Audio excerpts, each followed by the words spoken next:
Sunny and a cool afternoon in Goodyear, Arizona. Goodyear Ballpark, which is a facility shared by the Cleveland Indians and the Cincinnati Reds. Jose Mota, Mark Gubicza, welcome you back as the Indians take the field here against the Angels. The Indians come in with a 6-4 record, Mark. They are one of those teams that are trying to find so many positions to be filled. And the Angels come in with a 4-4 record, one tie. Joe Maddon in his lineup for today. Well, he liked versatility, so that's why Luis Rengifo is leading off and playing, yes, in left field. Batting second to Juan Lagares. He's had a tremendous spring. Lagares in right. Jared Walsh makes a start to first base, batting third. Max Stassi getting more playing time. Has only played in one game so far. Stassi DH. John Jay in center. We've seen him in every position so far. Kurt Suzuki, Angels veteran catcher. Frankie Barreto makes a start at second base, batting seventh. Matt Thaiss at third base, bats eighth. And Jack Mayfield at shortstop will bat ninth. For the Angels on the mound is Alex Cobb. And for the Indians on the mound, great baseball bloodlines. His name is Cal Quantrill. Yeah, good fastball, 92 to 97 miles per hour. Throw a good slider, changeup, and an occasional curveball as well. Know his dad. Remember him so well. Defensively for Cleveland, right behind the youngster, Naylor is in right. Mercado is in center. Eddie Rosario is a starter in left field. We'll get that all taken care of. Jose Ramirez at third base. Andres Jimenez at short. Cesar Hernandez at second. Jake Bauers at first base. And Roberto Perez, two-time Gold Glover, is behind the plate. There's another Bauers on Cleveland still, huh? Bauers? Yes. Yes. Wind blowing out. That's been pretty much the story for the Angels. And boy, talk about wind blowing out and the ball traveling. Last time the Angels were on the field, it was a pretty impressive display of power. Hey, this is one of your favorite ballparks to go to in spring training, Jose. And it's not about the wind. Oh. It's not about being west so closer to California. Yes. It's about the airplanes. Yes, the airplanes. Look at those throughout the game, I'm pretty sure.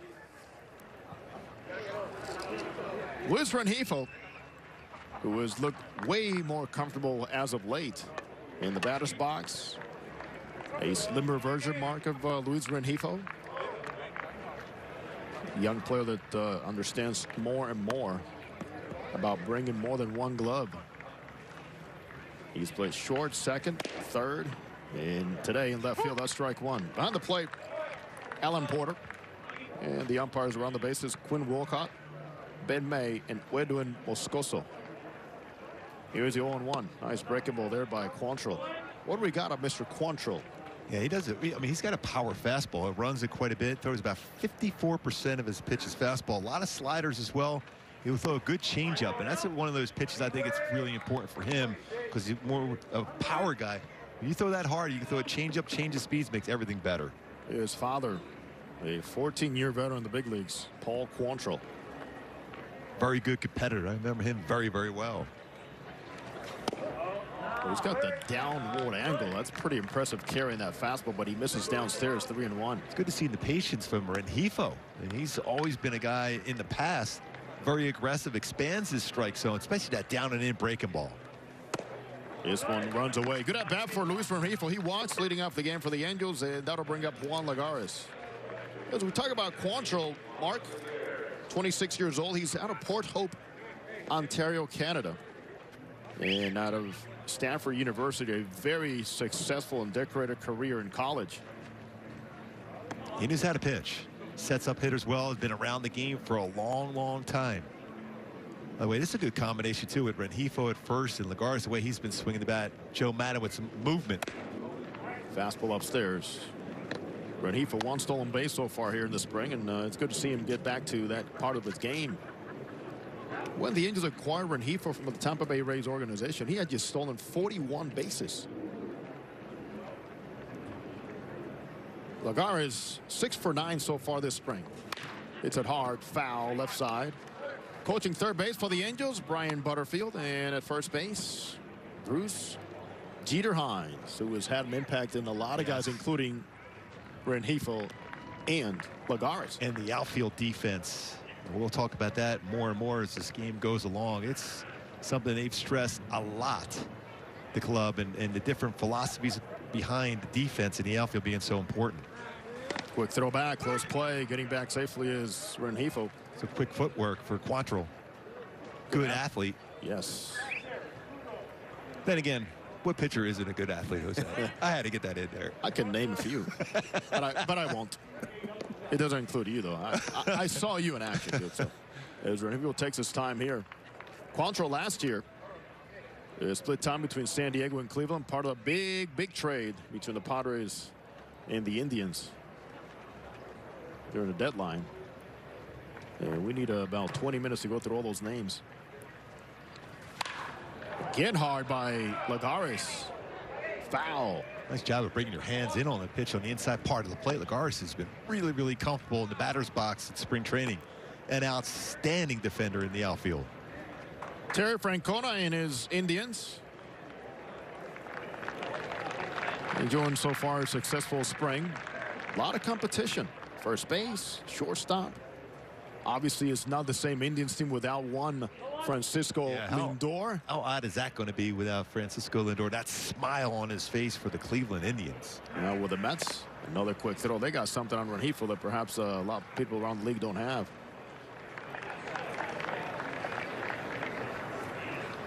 One and two to Juan Lagares. He's from Constanza in the Dominican Republic. The MVP of the Caribbean Series. It was played in Mazatlan last month. Here's a 1-2. Off the end of the bat. That'll find center field for a base hit. Rengifo's not stopping. He's going to third, and he'll make it. A Lagares second, and that's the Angels right there. More of that, you're going to have a smiling Joe Maddon behind that mask. And the only reason why, if you're Rengifo, you get to third base, you committed right away on that ground ball, got up the middle, you were going to try to go to third base. It's not an easy thing to do. As a center fielder's coming in, it's an easier throw for a center fielder to make a quick throw to third base, but it's about the jump and the commitment and the line, the path he took towards third base. Great job by Rengifo. Chow and Mercedes, and it gets in there, head first slide, but also great base running for Lagares, who continues to swing the bat well, using the whole field. Lagares is now 7 for 10 here in the spring, playing his 6th game for the Angels, and now to bring up Jared Walsh, second and third. And Quantrill will continue to throw from his windup. That's how I'd never like to do that with a second and third with no outs. With 2 outs, maybe. But with no outs, it allows your second base runner, the guy at second base, Lagares, to get an even bigger lead because he's in the full windup. So a base hit scores them both. Sometimes, though, especially in the early part of the game, you might not be able to get a big enough lead. So you can take whatever lead you want when the pitcher's in the full windup. 0-1 to Walsh. He was right on that fastball, and he keeps running away now. 1-1. So a walk to Rengifo, a single by Lagares. Well, remember the other day it was 5 home runs. So there's the power home runs and driving the ball. Angels back to that aggressive base running. Or Bruce Hines. In 1985. Yeah, 1985 baseball. We're back. They're running on sunshine, not walking like you like. Alan Porter having a couple of words with both managers right now. I heard him say something about it. It's spring training. Perhaps something. Now he's pitching out of the stretch. Something might have been wrong with maybe a delivery before that he did not call and somebody claimed. Straight over the top, Quantrill misses. He was an outstanding hockey player, being from Canada, and also a brilliant volleyball player.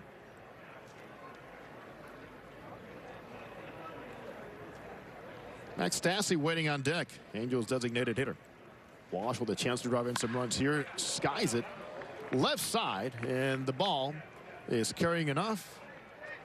Catch is made. Rengifo easily will jog into home plate for the #1 run for the Angels. They take the lead.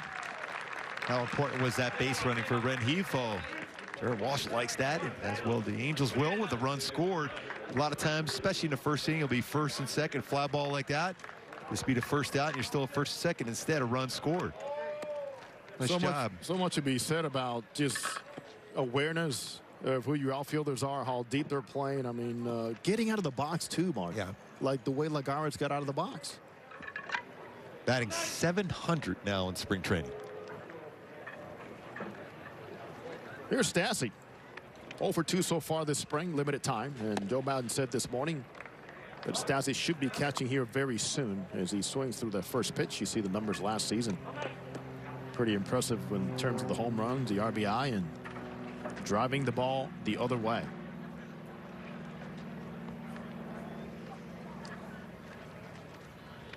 Lagar is at second base. And here's the delivery. Fastball well located by Quantrill.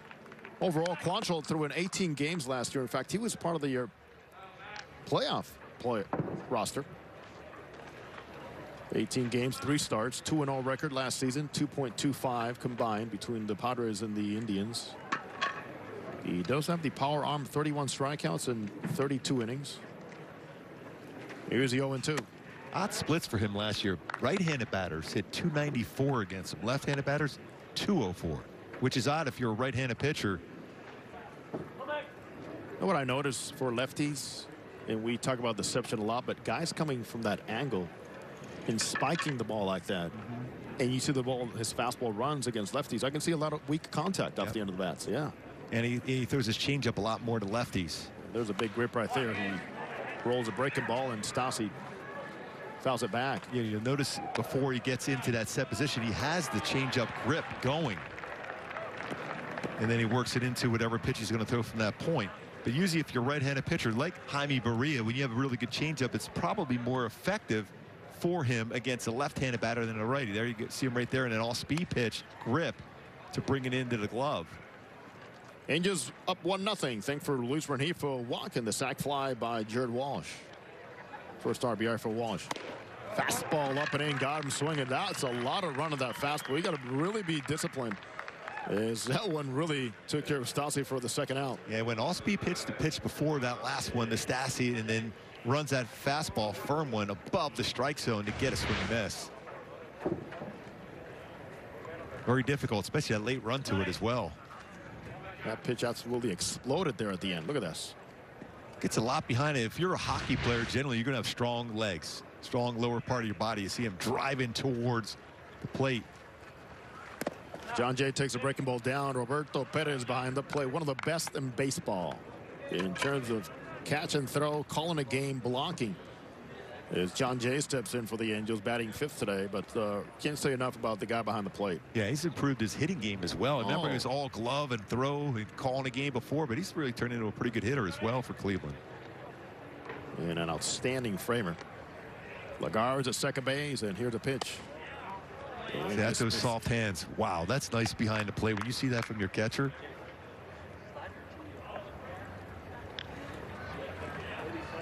Jay with a very good hitters count. He's looking to get going here. He's 1 for 11 so far and playing in his 6th game.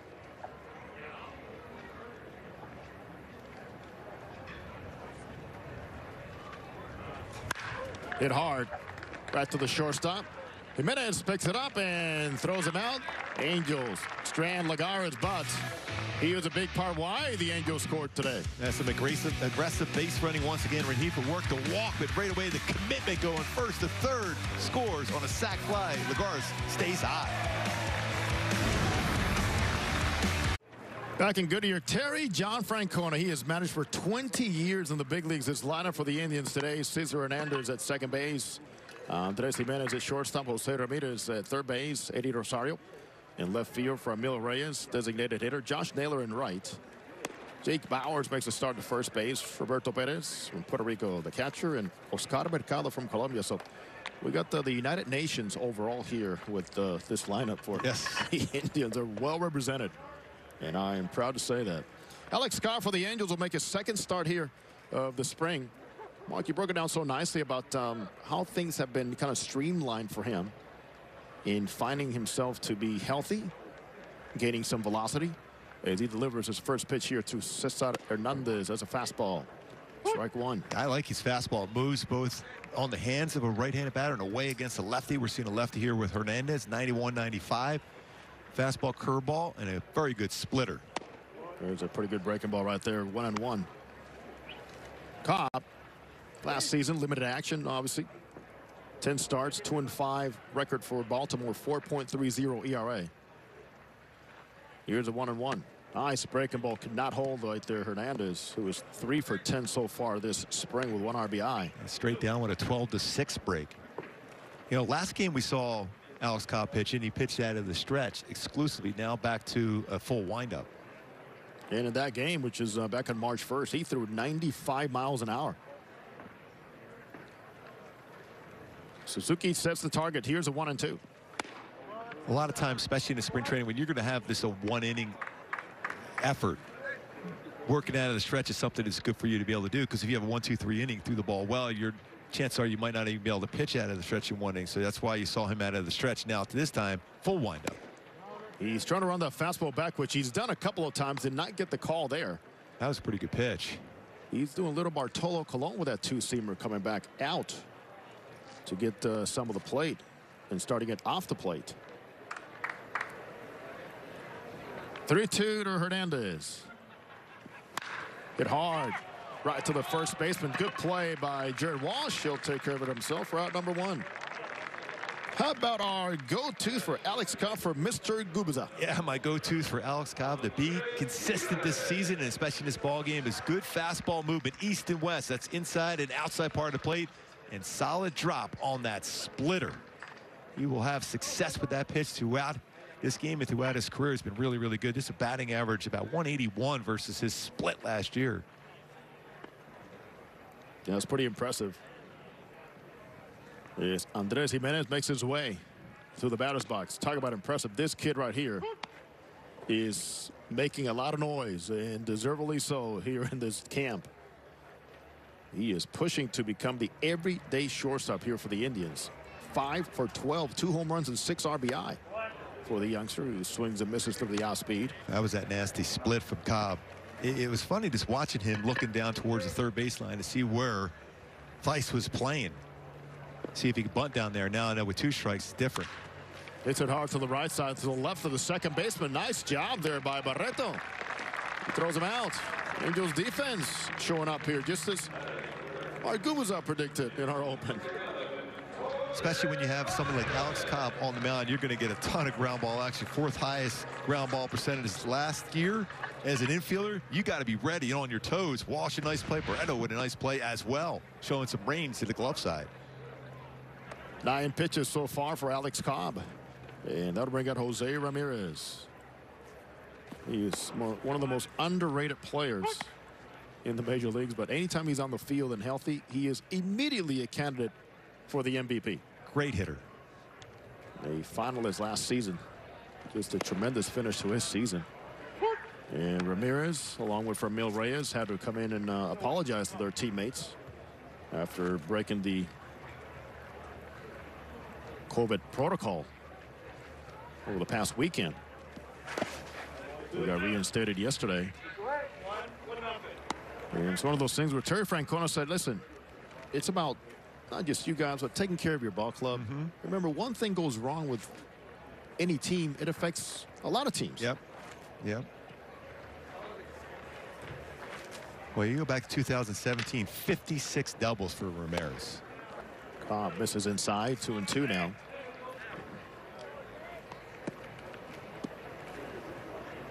Happy to be back.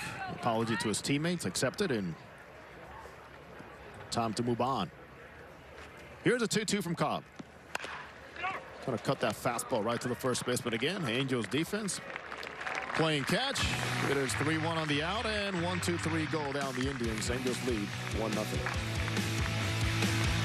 So excited to welcome back the fans to the Big A this season, and you can shop for the latest Angels merchandise right now. Email LAAteamstore@legends.net or call 714-940-2618 to place your order. And it's great to see the fans in this cool, breezy afternoon here at Goodyear. 65 degrees at game time as Paul Quantrill delivers to the Angels hitter Kurt Suzuki, batting number 6. He'll be followed by Franklin Barreto and then Matt Thaiss. Angels scoring aggressively with their base running in the very first inning. Suzuki 1 for 6 so far here in camp. Hits it hard left side. Seems to me, Mark, is he delivering a cut fastball sometimes? Yeah, this is that late movement he has on there to stay on top. So every once in a while when you stay on top, he just cut that wrist. Because he throws more of a slider, it's more of a slider and a cutter. But that movement on the four-seam fastball has that resemblance of a cutter on occasion. And it does run in hard. Here's a breaking ball. Spiked 2-1 for Kurt Suzuki. A great influence so far for Angels.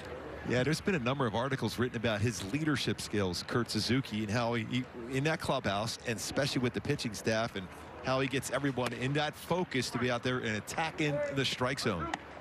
Today's ball game, as you were kind of accustomed to by now, I imagine, is scheduled for 7.5 innings. Is what the original plan is.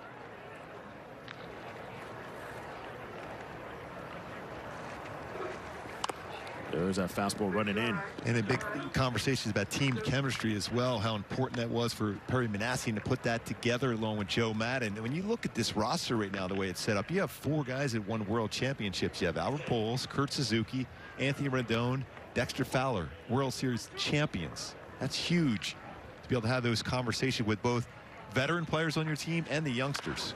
And John Jay himself had the experience with Albert Pujols in St. Louis and winning ball games. Yep. And winning playoff series and getting to the playoffs. Max Stassi winning some games over there with the Houston Astros as well. Learned a lot. He says he learned a lot, especially from those guys on the mound. For a young catcher, huh? What a school. Yeah. 3-2. Suzuki takes up and in for another walk. That second walk, and both have been leading off innings for the Angels. A good at bat for the veteran, and that'll bring up Franklin Barreto. Well, that's a tough pitch to get out of the way of your right-handed batter. You're thinking 3-2, I'm going to look out over the plate. That fastball had some running action on that one. That was more of a two-seamer running inside. Kurt Suzuki able to avoid getting hit with that. Picked up a walk. That brings up Franklin Barreto. He's had a nice start to the spring himself. 4 for 9. Last season with the Angels and the A's, he really struggled and eventually ended up finishing the season with an injury. And he's one of those players who was out of options. Unless we'll find out that there's an option left. Yeah. It is a case right now with Jaime Barria. They're Yeah. trying to find out if he does have another option year. Yeah, the conversation always is, spring training numbers don't mean a whole lot. But when you're battling for one of these spots, it's very, very important. You would love to be off to a great start as far as a hitter. Same thing as a pitcher. I don't care if it doesn't count or not. It's not on the bubblegum card. Bunce hugging that line. Good play by Pettis. Short hop in. A nice pickup at first base by Bowers. Nice hustle down the line for Barreto, able to beat that one out. Barreto, right off the end of the bat, surprised everybody and showed it early enough, Gooby. Yeah, ideally you want to get a little bit further on that dirt. Red's right away looking towards second, pointing to first. But hustling down the line, Barreto picks up an infield hit. Excellent job by Barreto, and the Angels continue to press the issue here. So that tells you that was not a sacrifice bunt. That was a bunt for a hit. Good hustle, too, for Barreto. And the point I make about showing up early is he established that angle to bunt early enough, so he wasn't jabbing at the ball. What did Joe Maddon say? We're going to see some bunting? Yes. Well, you know what? That's a bunt for a hit. Nice job by Franklin Barreto. Nice alert play. Even a great play by the catcher, Pettis, and the pickup at first base by Bowers. Thies hits it to left field. Ball's carrying well out to left center field, giving chase and catching the baseball is Rosario. And the Angels on the long out will advance to third base. Kurt Suzuki. As Thies flies out. Good base running by Suzuki, knowing that Rosario, who's catching that ball at an angle, is going to make an even longer throw from left center field. Gets right back to the bag, tags up, goes to third. And the word gets around because you see how quickly Rosario said, I got to get this ball in because we know what Barreto's going to try to do at first base. Yeah. And when you do that, you're going to enforce more mistakes from the defensive side. Now, if you're just going station to station, well, then they can relax a little bit more. Or the fastball just finished it inside, and Quantrill has not gotten those calls yet, or is not getting the best look right now. He's gotten the swing and miss on the fastball up and in. It is first and third. Angels leading 1-0. Top of the second inning. Jack Mayfield, the batter. 0 for 4 so far for the Angels. Versatile infielder. Yeah, textbook as far as a bunt here for Barreto. What you're trying to do is angle the bat because you want to get it down towards the third base line play catch with it. Didn't angle it too far away, right down the line, and hustles, beats it out for an infield hit. But it's all about that angle, setting it up where he wanted to make sure it was down the third base line. If you're going first base side, you turn your bat the other way to be able to push down the first base line. So excellent job by Barreto. Great indicator sometimes. You use the baselines as your indicators, where your bat is pointing to create the angle. 1-1 for Mayfield. Runner going. Pick up at home plate, and it'll be a stolen base. Barreto with his first stolen base of the spring, and the Angels keep pressing on now, second and third. And never easy to do these type of things in this inning against Perez behind the plate as well. The bunt, hit, and now a stolen base attempt, and successful one. But now Suzuki at third, Barreto at second. One out. From where we can see the infield playing back. And Quantrill from the stretch. Hit to the left side. Charging is Jimenez. He'll throw him out, and the Angels come across again. Another productive out. They lead 2-0. You talk about setting an example in the template. Here it is. Base running, once again, aggressive base running results in a run. So far in this game, 2 runs are scored on outs. And yes, many people don't like to talk about productive outs, but the purpose is to get one more run than the other team, however that comes. Yes, that's always a good thing. Take it. Yes. I always love those quotes from managers. What do you think about the game? Well, we scored one more run than the opponent, so I feel pretty good about that. That's all that matters. That'll bring up Luis Rengifo. He got things started for the Angels with a great at-bat in the first inning. If he takes strike one, he walked. Went first to third on that ground ball through the middle by Lagares. And that pretty much changed everything in that first inning. 37 pitches already for Quantrill. Yeah, the Angels with only 2 hits in the game. A ground ball, seeing eye ground ball up the middle, and a bunt hit, yet they have 2 runs. So patient at bats, a couple walks. Both walks scored. They were leadoff walks. Switch hitter batting from the left side. Hits it hard right side. And there's Cesar Hernandez from Venezuela. One Venezuelan throws out the other, but the Angels score again, and they lead 2-0. 2-0. There's a spark plug leading up the game with a walk. Luis Rengifo, but yes, that is him with number 2 in left field. As we look at the Angels defense, Jay in center. Next to Rengifo, Lagares in right.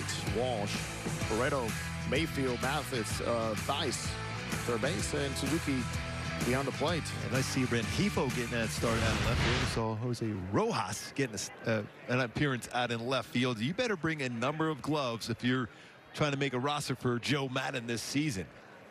Joe Maddon mentioned this morning guys like Ben Zobrist that he knows because of versatility their careers change. As we see Eddie Rosario coming up. Rosario's non-tender about the Twins. And all he's done in the big leagues is be productive. He's a doubles machine himself. He's one of the very good hitter. Best hitters outside the zone that there is in baseball. He swings and misses. Alex Cobb, 14 pitches, 9 strikes in that first inning. When he retired the Indians in order. 3 ground ball outs, just like we talked about in the opening. A ground ball machine. Runs a fastball back. He got that call finally. 1-2. Rosario from Guayama in Puerto Rico. 6'1", 180. Again, signed as a free agent, non-tender free agent by Minnesota. That's a great pitch. Ball got him. Ran it back enough times also to show Alan Porter he's got to move back into the home plate zone. Hey, you go back to the first inning, Kurt Suzuki telling Alan Porter that a couple of those 2 seamers running back could have been strikes, and then did it in the right way. And now in this inning gets both calls on the inside part. Nice job by Kurt Suzuki behind the plate, presenting that 2-seamer from Alex Cobb. You see the front hip flying open, because you think as a left-handed batter that ball's going to grab me right on that hip, and before you know it, he's got that tail in action. One thing you have to do if you're going to do that to left-handed batters, you have to throw a 4-seam fastball at some point off the inside part to keep that pitch from being hit hard. Because otherwise you're going to open up that front hip as a left-handed batter against that 2-seamer, and you're going to drive it. But you keep them honest. That's Greg Maddux. What are you able to do? He threw that four-seam cut fastball in off the plate to a lefty, and then run that two-seamer at the hip and bring it back on the corner. Yeah, it's that visual that you see where it comes right into that lane, and you figure as a hitter, I'm guessing right, and before you know it, you're absolutely wrong, especially guys that can command it. From Mil Reyes, he's a big man with big-time power. And he was guessing on that one. And the call is strike, 0-2 now. A lot better pace, too, from Alex Cobb. In the past, he was a guy that took some time in between pitches. I like his pace right now. Reyes, 2 for 6, 1 home run, 1 RBI in the spring. Nice tight breaking ball. And one thing we've noticed, Mark, is for so many years, and rightfully for some guys, working on their breaking balls in Arizona has been tough. Yeah, because you don't quite get that late break to it. You would go and see other parts of the country when you go away from spring training in the Cactus League. But my point is this. I'm not seeing this today. No, I'm seeing some late break to it. It's surprisingly good. Cool afternoon. That's a Swing good and a split. miss. Love to see that one again on the grip. Strikeout number 2. They come in consecutive ways here. 5 up, 5 down so far for Cobb. Where it starts and where it ends, and the speed of the pitch, set up by a couple good fastballs to race in that sequence. But that splitter outstanding, and the percentage thrown. The Gosman at the top at 42.2%, but Alex Cobb throws 35.2% of his pitches split finger changeups.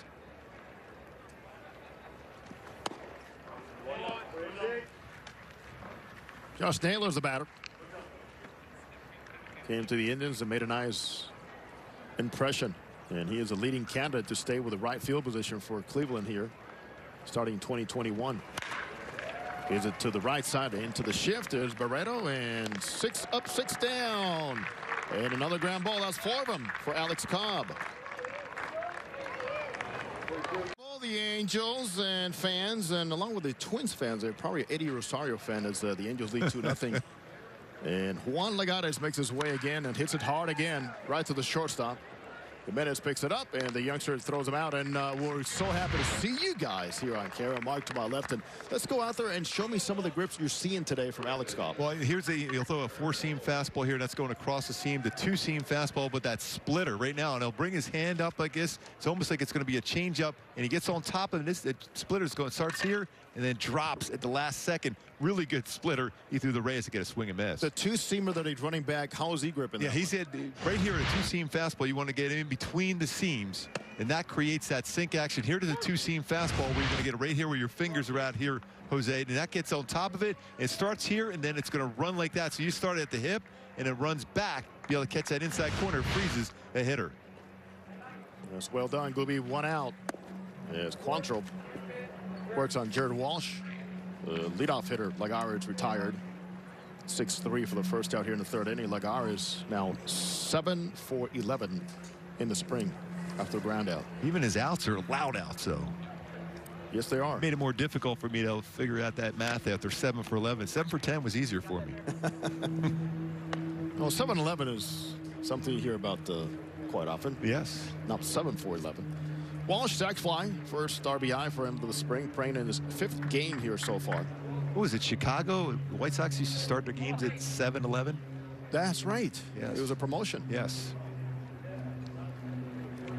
Walsh batting 3rd today for Joe Madden. A little late in that fastball, but smokes it the other way.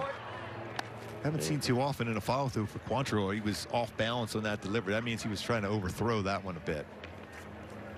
He did overthrow his 44 pitches so far. He made 39 in the first 2 innings, including 21 in the 1st inning when the Angels scored. And there's a 1st inning of work here where he is not walked. Leadoff guy. Good breaking ball right to the mound, off his glove.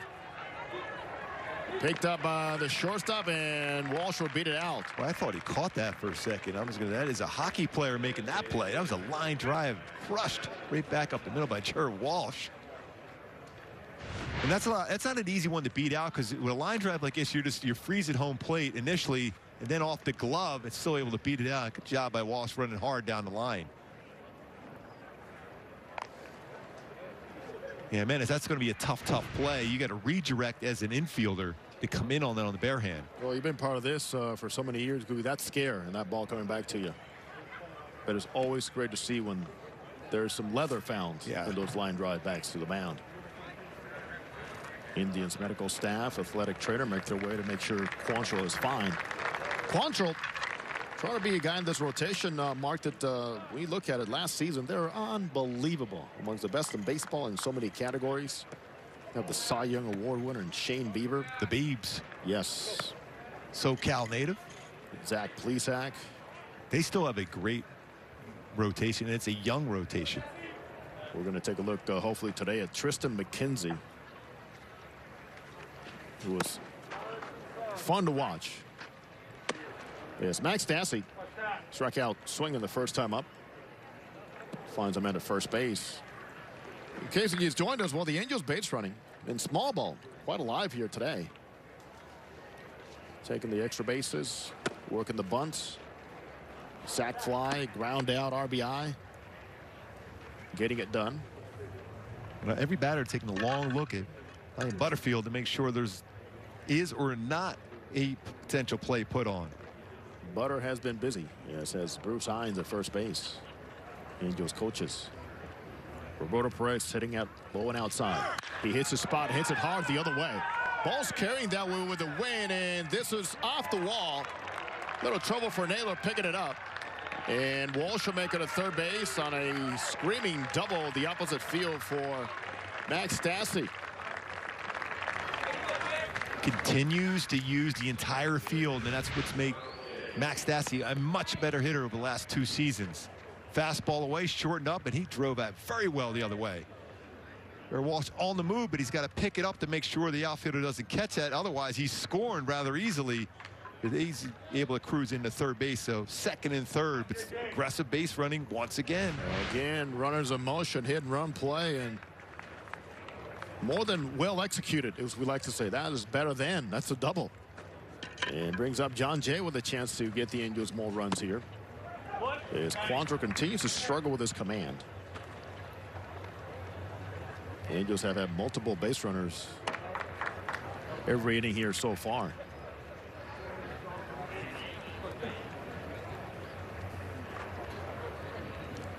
Jay rounded out to the shortstop, hit it hard.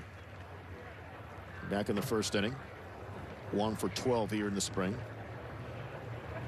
He was batting 5th today. Here's a cut fastball. He's a little late on that one. Right on the hands. 1-1. Deep roster as far as on the offensive side. We've seen that throughout spring training. Here today as well. When you look at potential regulars, really only Jared Walsh potentially is a regular in this lineup. Yet there's some still good production here early in the game and only in the 3rd inning. And how nice to see both of your catchers getting some action here. This is down and in. 51 pitches for Quantrill. And we're guessing he's getting down to that limit. Yeah, that's not a good ratio between balls and strikes for Quantrill. Known to be pretty much a strike throw, not so far today. Working his 3rd game, 2nd start of the spring. Fools him with the swing. Foul territory. Little collision with the pitcher. Perez. That's Quantrill and the first baseman, no play. That's why our job most time is as a traffic control officer. Okay. To stay out of the way. Brett, I love to catch those pop-ups, but most times you're helping and directing the infielders where to go. He got in that position. Initially, it looked like Perez had a tough time picking it up, but he got there in the last second. He felt Quantrill being there, and that's why he gave up on it at the end. So no collision at all. Just the footsteps were enough to stop Roberto Perez. So let's see if Jon Jay can capitalize on this.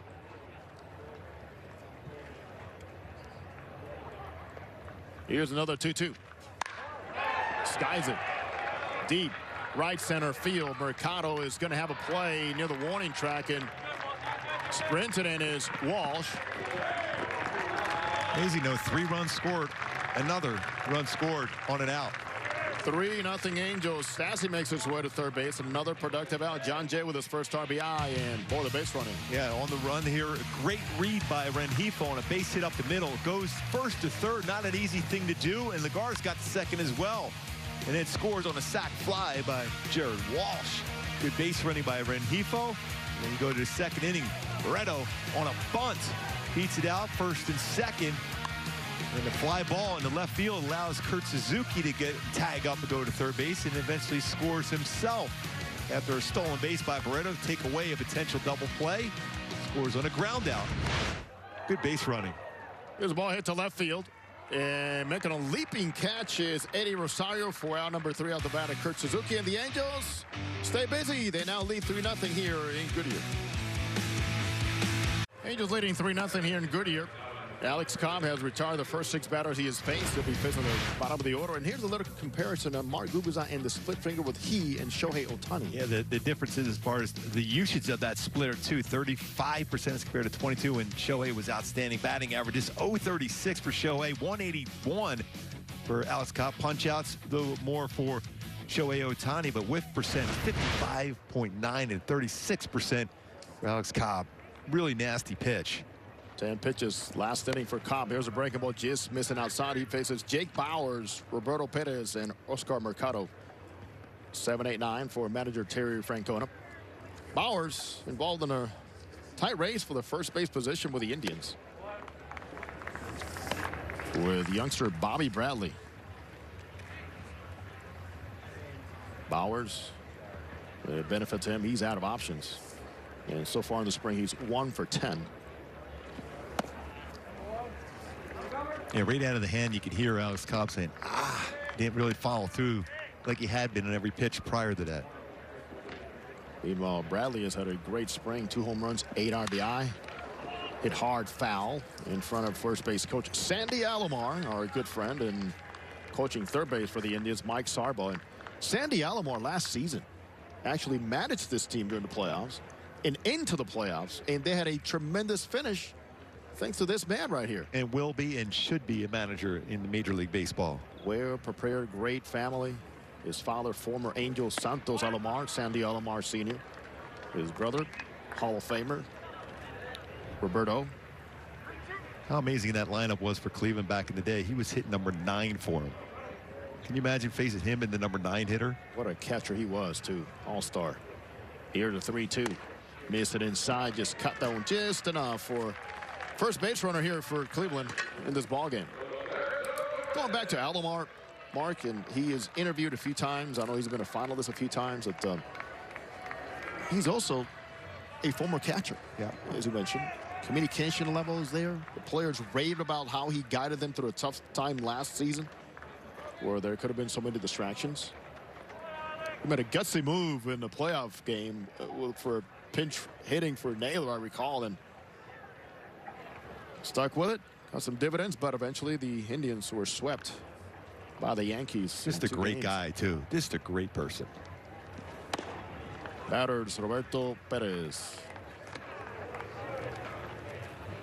And he's a guy that for so many years and for so many organizations, just a good old backup catcher. That's all he was for so many people that were scouting him and labeling him. And right now, he's one of the best receivers in baseball. Suzuki outstanding as well behind there. Last year, Alex Cobb, 6 ground ball double plays. It's one of those times he would love that ground ball in an infielder. Every ball that has been put in play so far has been a ground ball out. As Pettis fouls it back against the screen. 1 for 7 so far here this spring for the number 8 hitter for Terry Francona. Pettis from Mayagüez in Puerto Rico, 6-year veteran. He was selected in the 33rd round. 33rd round back in 2008. That's scouting. Be able to find a player like this. That's perseverance on his part, too. Fouls it back. And go back to what we showed in the beginning part of the game. Ground ball percentage in 2020. Alex Cobb, 55.1% ground ball rate. When you can do that, you're always 1 pitch away from getting out of an inning if you're a ground ball pitcher. I always believe that no matter what. You can have a base runner like this, a lead-off walk, but you're 1 pitch away from getting 2 outs with a ground ball. Lead-off walk for Bauers. He's at first base, and he quickly gets back on that throw from Alex Cobb. Well, we cannot underestimate this. Angels catchers had a lot of trouble throwing runners out last season. And it doesn't fall just on the catchers. I always firmly believe it's always on the pitcher. How long you take if you run into a pattern the same time as the home. Got him on a split.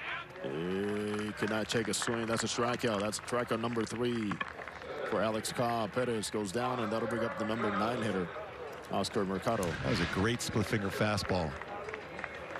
Tried to hold up on the swing. It looked like a strike, lower part of the strike zone. Ends up almost in the dirt.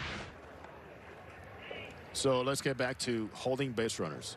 It's not about having the best move, but if you can hold you the know ball. more than me. Yep. What is it about? If you can hold the ball at all, That's number 1. and that's the best way. Vary your times to the plate. Occasionally slide step. That means being a quicker as far as your leg kick going home on occasion, not every time, but just quickening up, change that view for a base runner.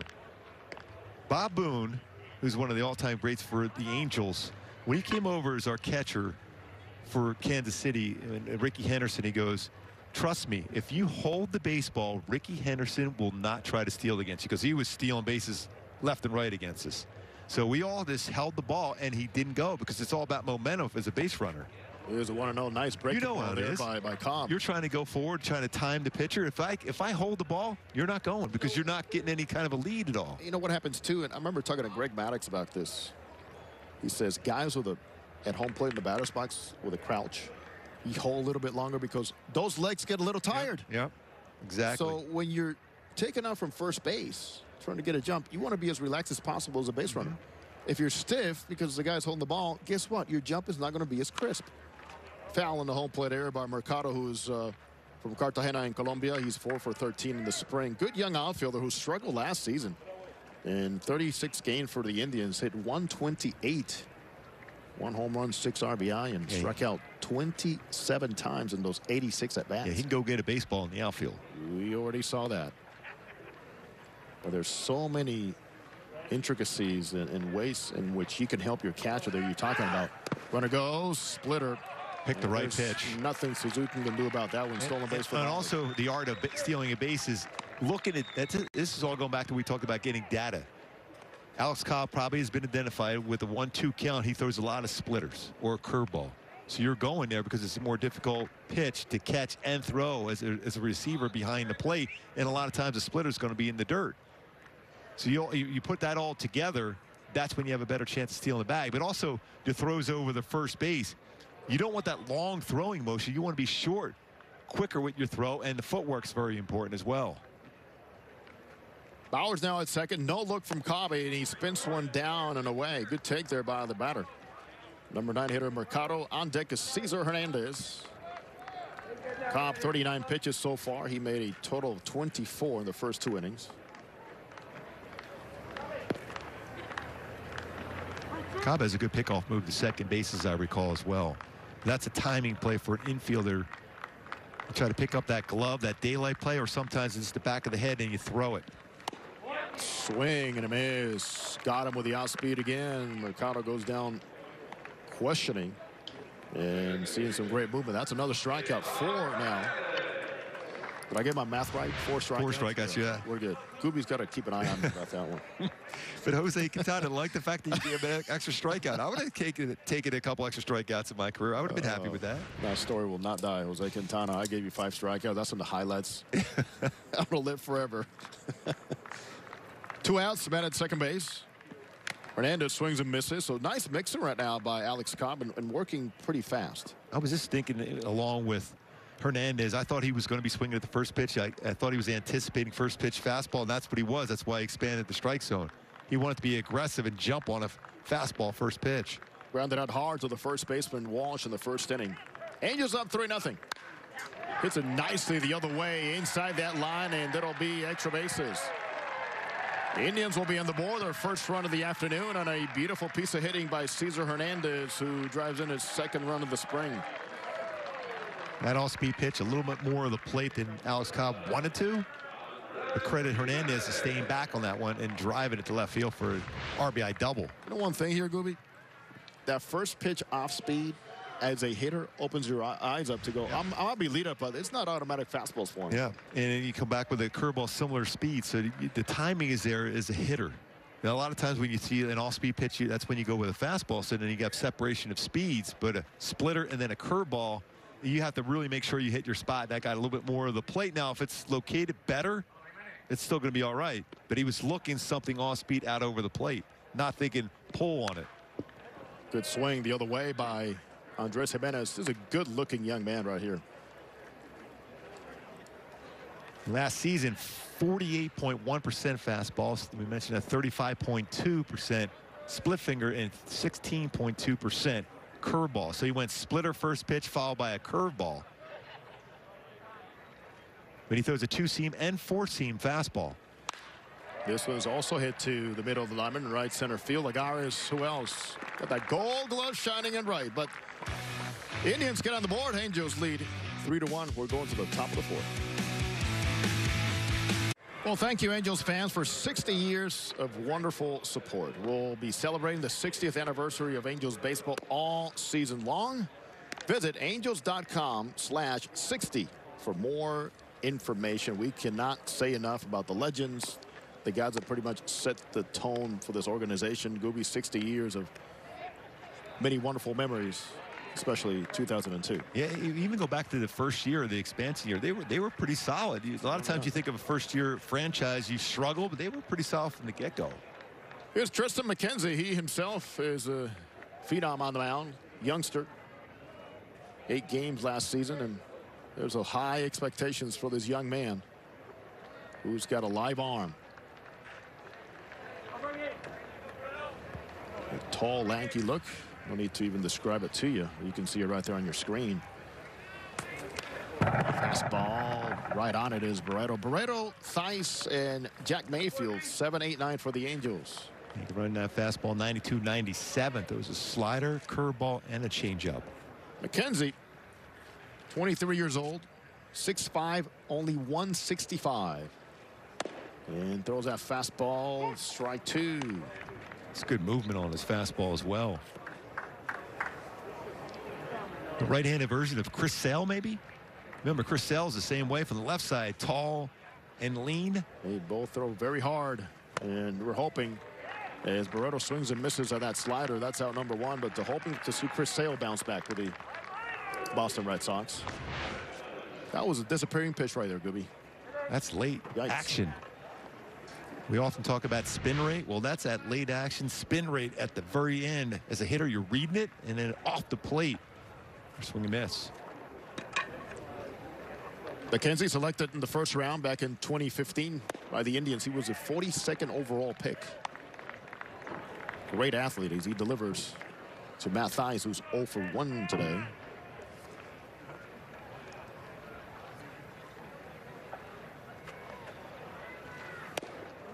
Real fluid mechanics, too, for being tall. Stays compact in his delivery. Strike throwing machine here early on. Did not pitch at all in 2019, and last year for the Indians, 8 games and 6 starts. Hit to left field. Coming in and to his left is Rosario making the catch for the second out. So, well, he's been busy out in left field. Yes, the 4th baseball he's caught already in the game. McKenzie out of Brooklyn, New York. A young pitcher, as you mentioned, Gooby, big expectations. And the one thing you want to see, obviously, you yourself, the pitching expert, is the mechanics. Where are they? And is he trying to be a thrower instead of a pitcher first? I'm seeing somebody that's staying under control. Good balance. It's a pretty good curveball as well. He can spin it. He's got a good slider, although as he goes along here, he'll pick up some more spin rate below the average spin rate. About 2,100 compared to 2,400 being average on his slider spin rate. He is making that slider look way too easy. And you mentioned late break, late action, great spin. But it all seems so effortless. So he's from Brooklyn, huh? So he must be a 76er fan? Basketball? Oh, come on now. I figured I'd get it. There's a team there now. I know, but he's trusting the process. McKenzie for the Indians last year, 2 wins, 1 loss. He had a 3.24 ERA. A little late on that swing is Mayfield, who grounded out to the shortstop, got the RBI. Back in the 2nd inning, the Angels scoring in the first 3 frames here. lead 3-1. Hey, by the way, they got a pretty good team in Brooklyn, don't you think? I'm looking forward to a Brooklyn Nets in Sixer Eastern Conference Finals this year in basketball. Has to include the Sixers. Has to include the Sixers. You have to. Well, Blake Griffin, I think this. Well, the Knicks making some noise. So, yeah. Oh, yes. The Nets are, yeah, they're pretty good. Here's the 2-2 for McKenzie. Good job there fighting off the pitch running in on Mayfield. Looking for his first hit of the spring for the Angels. He is 0 for 5. Going back to McKenzie last year, Gooby, you talk about the 33 in the third innings, only 21 hits allowed. 6 were home runs, but 9 walks, 42 strikeouts. The opponents hit 179 against him. Hit the other way hard off the glove of Bowers, picked up by the second baseman. Hernandez, nice play. That's why you never give up on a play to that right side as a pitcher. You become a fan when you see that ball off the glove of the first base. It goes a 3-4-1 put out at first. Top of the fourth inning from Goodyear, and the last play outstanding for a guy looking for his first base hit. This is truly unfair. Yeah, this was hit very well. Dives off the glove. McKenzie going right with it as well. Nice play all around in the infield for the Cleveland Indians. Jose Ramirez takes a breaking ball for a strike. Here's another look. And also McKenzie taking care of business, going to the right place immediately. Yeah, never stopping. Nice play there. Bowers showing some range on it. Deflects it over to second base. Jose Ramirez lines it to right field. Clean base hit for the Indians. Third baseman, 1 for 2 now as we see a change happening defensively for the Angels. Jose Rojas now at first base. And he comes in for Jared Walsh. Boy, that stroke from Jose Ramirez is something that the American League and all of baseball have gotten used to seeing and caused a lot of damage. And Alex Cobb will leave the mound after a solid outing. We'll be back. Patrick Sandoval now on the mound for the Angels. They have a 3-1 lead here at the top of the fourth inning. Alex Cobb leads the ball game after allowing the leadoff single to Jose Ramirez here in the fourth inning. Sandoval last season struggled 1-5, 5.65 record, 9 games, 6 starts for the Angels. He does have a power arm. And one thing he's talked about, Mark, is openly saying, controlling my emotions. Yeah. Boy, that's sometimes the biggest hurdle for a young pitcher, even veteran pitcher, as he delivered a fastball to Eddie Rosario for strike 1. Yeah. Always you talk about slowing the game down. He's got a fastball that could touch 97. He's got a very good curveball, nasty slider, great swing and miss changeup. Just has to stay under control. Trust his stuff. And his stuff is really good. And it plays big, and he misses upstairs against Rosario, who struck out looking at that nice two-seam fastball by Cobb back in the second inning. Yeah, you go back to controlling your emotions. Sometimes he jumps too quickly in his delivery, and it makes that elbow drop and more difficult to throw strikes with it. Rosario hits it hard to right center field. This one will roll. Caught by Lagares. Ramirez will make his way to third base on a long single for Eddie Rosario. So number 3 and number 4 playing loud bats here for the Indians in the fourth inning. 2 really, really good hitters. Good contact hitters for Cleveland, with Ramirez and Rosario back-to-back in the lineup here today. Even versus a lefty, stays back on it very, very well. That'll bring up Franmil Reyes. Strikeout swinging against Alex Cobb first time up. Franmil, one of the players, along with Jose Ramirez, had to apologize after breaking the COVID-19 protocols on Friday. And they were cleared on yesterday, to return to camp. That is a big, strong man at the plate. We have seen Franmil Reyes hit some balls in this ballpark. Country mile in this thin desert air here next to the airfield. Sandoval himself has had some control issues here in camp, but they have not really turned into a lot of runs for the opposition. He goes to first base. And he walked the bases loaded the other day, and it still got out of it with no damage. He has walked 4 batters in 3 innings of work, 5 strikeouts. His third appearance for the Mission Viejo native. Attended Mission Viejo High School. 24 years old. First and third for the Indians. Good changeup. Swings and misses. That's an excellent changeup. He has a lot of times you think of changeup to soft contact. He has a swing and miss changeup. It's a power change. Yep. I didn't think he threw it enough last year when we saw him.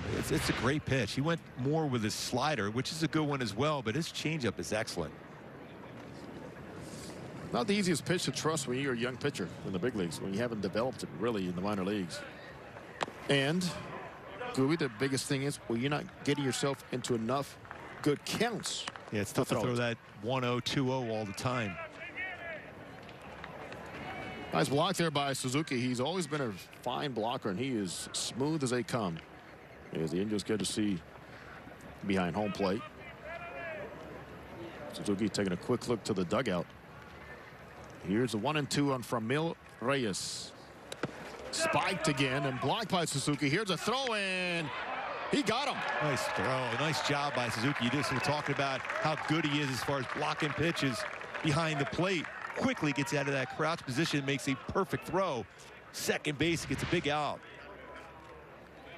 And not a bad read either for Rosario, but an excellent play by Suzuki. Quick tag by Barreto. 2-4 is the out.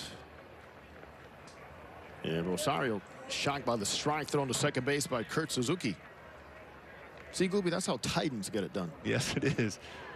National champions. And the infield will come in now for Reyes. This is not a good side for the infielders right here with this big man. He spikes another nice job one. as far as blocking a pitch. It gives you confidence as a pitcher that you can throw something out of the strike zone. Ooh, you know what this reminds me of? Not a comfortable side for infielders. Spring training playing behind you, right? Infield in. Dave Winfield at the plate. Oh, yes. Guys, come in. Do we have to? Believe me, there was a couple times where George Brett would come over and go, hey, why did you allow that guy to get to third base? Do you understand how big that man is at the plate? Please do something better than that. 3-2 swing and a miss, and he got him. Nice adjustment there by Sandoval. What's better was changeup. That was a changeup he threw earlier in the count where he didn't overthrow it. This time he was thinking, okay, I'm going to get the strike zone with it. The change of speed and that break going away on the circle changeup for Patrick Sandoval. Really good adjustment there by him. Nice tailing action there by Sandoval. And I'll tell you what, going back to Suzuki, your veteran catcher insisting you have to throw this pitch. Yep. And put it down and say, I trust you with this. Yes. Trust me behind the plate. Make the adjustment as Josh Naylor makes his way to the batter's box. Takes a slider away. Going back to that leadership skill, so many people have talked about stories with Kurt Suzuki as a pitcher, him going out to the mound and saying some things or just kind of cutting the edge on there. Because a lot of times as a pitcher, the game gets going too quick, and he just brings it to a halt by having some fun with you to get your focus back in on the game. Here's the thing. He's got the credentials. He has won championships in the big leagues. This one sends high to left field. Playable. Luis Rengifo puts it away. He's on the board now. Yes, he is. Sandoval. Nice job, Suzuki. Even better. Angels lead by 2. 5 degrees, cool afternoon at Goodyear. Wind blowing out to right field. Glad to have you with us from our set here in Southern California. Jose Mota. Mark Gubicza, power change and the effectiveness of Patrick Sandoval and why Suzuki insisted. What did you see in the difference? Jose, this is that circle changeup, the okay changeup. When you got, sometimes when you overthrow it, you bring it down like this, and that's where you see that ball in the dirt. But when he's able to get out in front with his changeup, it's off the fingertips, and then it goes and starts fading away. But I love what you said about Kurt Suzuki. He says, I trust that pitch. I'm going to keep putting that down. You just make that adjustment, and that's why he was successful getting that strikeout with it. Got the K as Tristan McKenzie has been a strike machine. He delivers to Luis Rengifo. Rengifo got the Angels going in the very first inning. A very good at bat. Got the walk. Went first to third on a single by Lagares. Eventually scored on a sac fly by Walsh. Angels another leadoff walk back in the second inning by Suzuki, who scored on a ground out by Mayfield. And base running at a plus here. And that was against the starter, Cal Quantrill.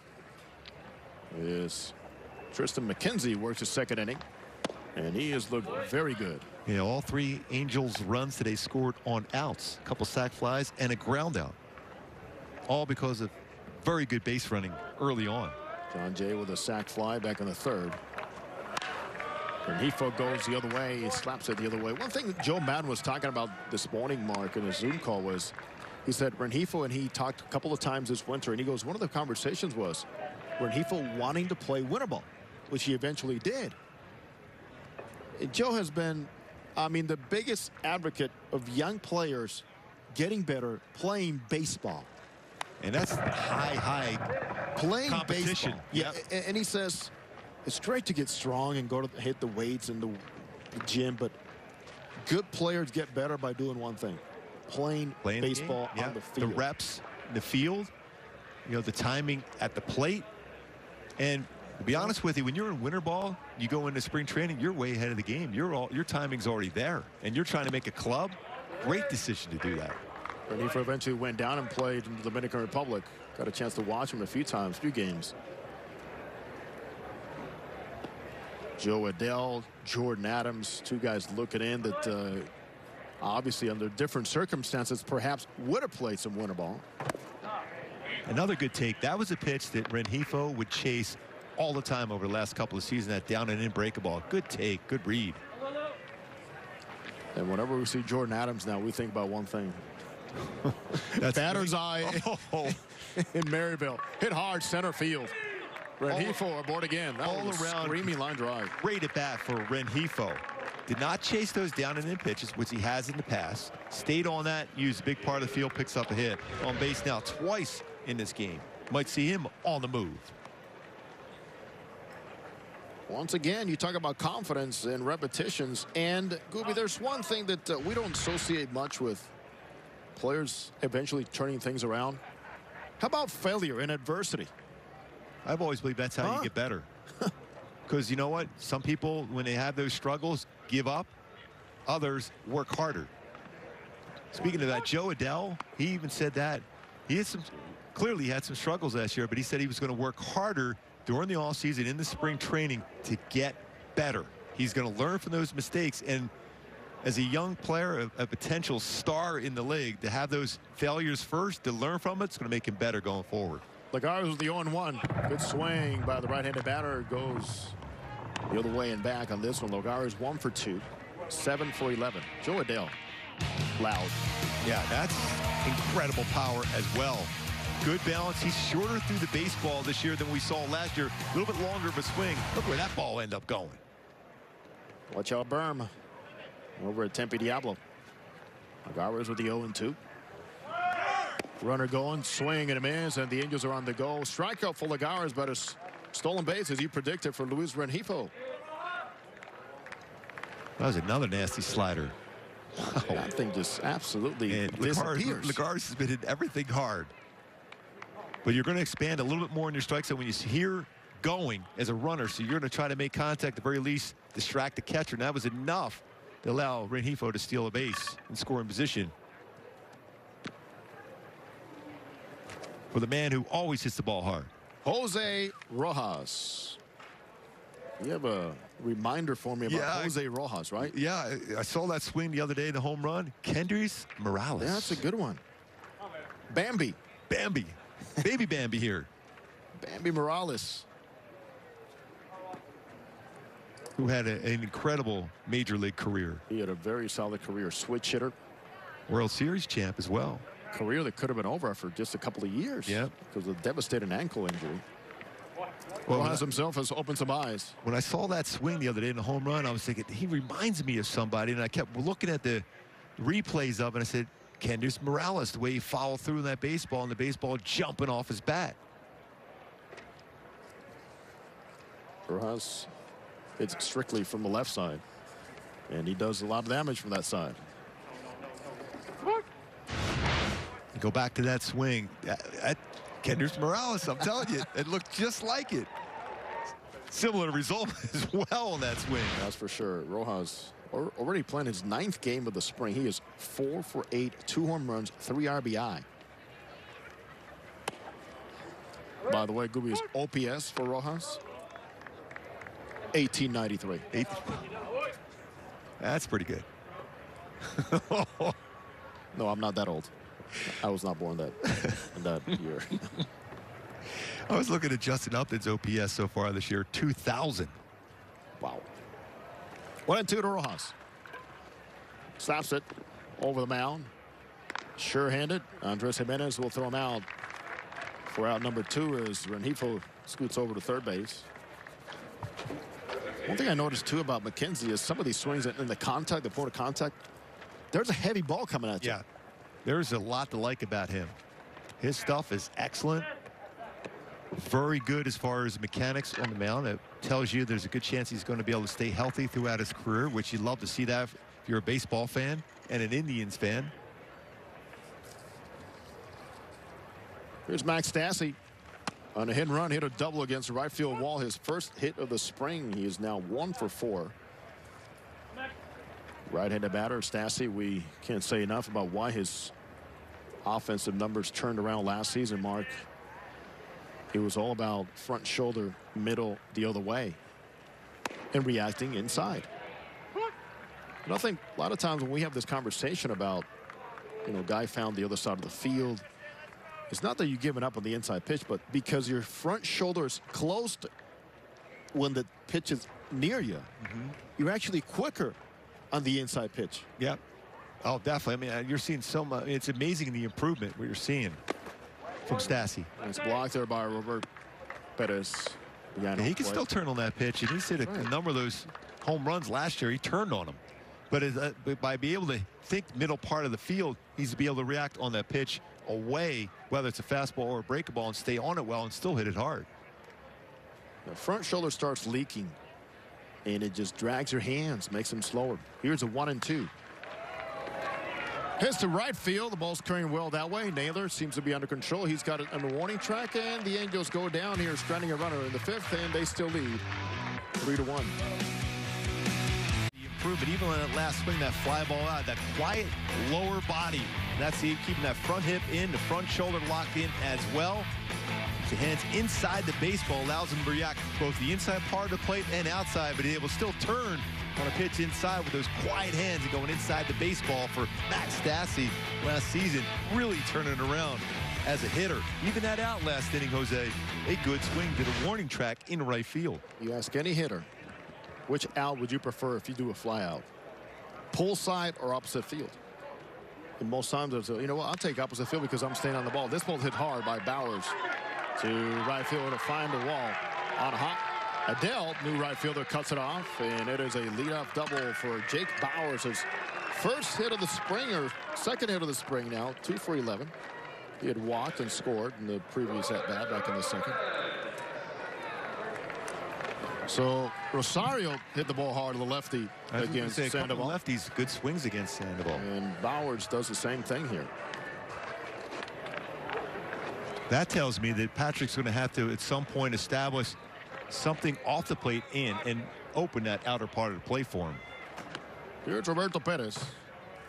Strikeout swinging against Alex Cobb back in the 3rd inning. Takes a breaking ball for a strike. Going back to Cobb. Outstanding outing again here for the Angels. A second out of the spring. He went 3+ with 2 hits allowed. 1 run was earned. 1 walk and 4 strikeouts for Alex Cobb.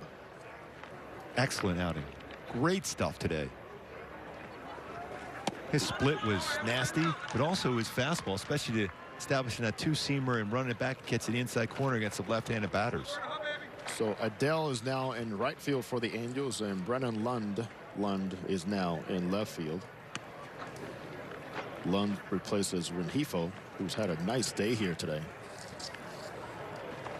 Perez hits it hard the other way, just inside the coaching box. Look out, Sandy.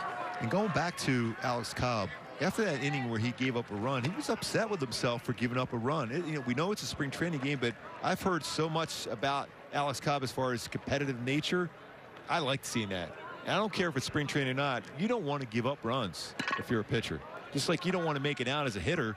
I don't care if it doesn't count. I want focus and I want competitiveness going. And then you saw that from Alex Cobb today. He didn't want to give up a run. I loved it. Here's a 1 and 2 minute second. Sandoval delivers a breaking ball. Just missed it inside. Jack Kruger is the new Angels catcher. He replaces Kurt Suzuki. Sandoval works his second inning here. Came in the fourth with a man at first base. Lefty delivers. Is missing downstairs. Good take there by Robert Perez. On deck is Oscar Mercado. Yeah, look at career-wise. Left-handed batters 308 against Patrick Sandoval. That's compared to a 218 batting average for right-handed batters against him. A couple of catchers in the conversation. A nice chat over in the Angels dugout. Here's a 3-2. Swing and a miss. Got him. That's the neutralizer for a right-handed batter is changeup. Percentages of changeups thrown last year down for Patrick Sandoval compared to 2019. I still think this is a very good pitch. That's a pitch you can throw to a lefty as well. Yeah, that's power stuff right there, man. Like that pitch. That delivery, his frame, 6'3". Strong lower half, drives towards the plate. Bowers at second base. Angels leading 3-1. Angels scored 1 in the first, 1 in the second, 1 in the third. The Indians scored 1 in the third. And have a man in scoring position here for the number 9 hitter, Oscar Mercado, who fouls it in the home plate area. So think about it for Terry Francona. Talk about Terry in his 20 years in the big leagues. Tucson, Arizona resident. He's seeing it now an overflow in changing of this roster without Lindor, but they acquire some young talent. And the one steady thing is that he always trusts is build me a solid rotation, and he has some elements to work with and work around. And as a manager, if you have a solid rotation, you always feel you can make some moves during the course of the game where you're going to win. If you catch the ball, you have solid pitching, you always have a chance to win. You look at all those incredible Braves teams over the years. Why did they win? They're great pitching. Oh, that pitching. 0-2 now to Mercado. We talked about Cy Young Award winner and Triple Crown winner Shane Bieber. Zach Plesac came into his own last year. Tristan McKenzie, who we're seeing. Logan Allen, who is a very talented lefty. And there's a chance we might see their closer, who is electric. James Karinchak, who was listed today. High target from Kruger. Yeah, Sandoval not comfortable. He doesn't like that pitch. That's when you know when you take a long time, you see the signal, you go, okay, maybe, yeah, no, I'm not comfortable with it. You're going to go through a different series of signs now. Kruger and Sandoval back on the same page. Here's the 0-2. Hit hard, foul, left side. 0-2 count. You want to make sure you're throwing your pitch. You don't want something in the strike zone. You want to get him to swing at a non-strike. Mercado almost made him pay for that mistake. And if I'm an Indians batter, yeah, I want to protect the fastball, but I still think the off speed is what he's trying to get me with here. Now, if you're going to throw it all speed, it's got to be a non-strike. Otherwise, I think that pitch before, that high fastball, was the right pitch because he's looking and tracking as a hitter. You're looking and tracking something lower part of the strike zone and off speed. Be tough to react to a high fastball. I'm going spread out here and think middle out. Be late. And lay off of that one. Pretty good swing, though. Now that you've thrown that fastball, you could go your off-speed changeup going away. You know, too, Gooby, you know very well, you don't see enough guys repeating the fastball inside. That is. So as a hitter, yes, you can go out there and just have it. Your memory go, I just saw one inside. There's a very good chance I'm not going to see another fastball inside. Very rarely do you see that repeating of a fastball in.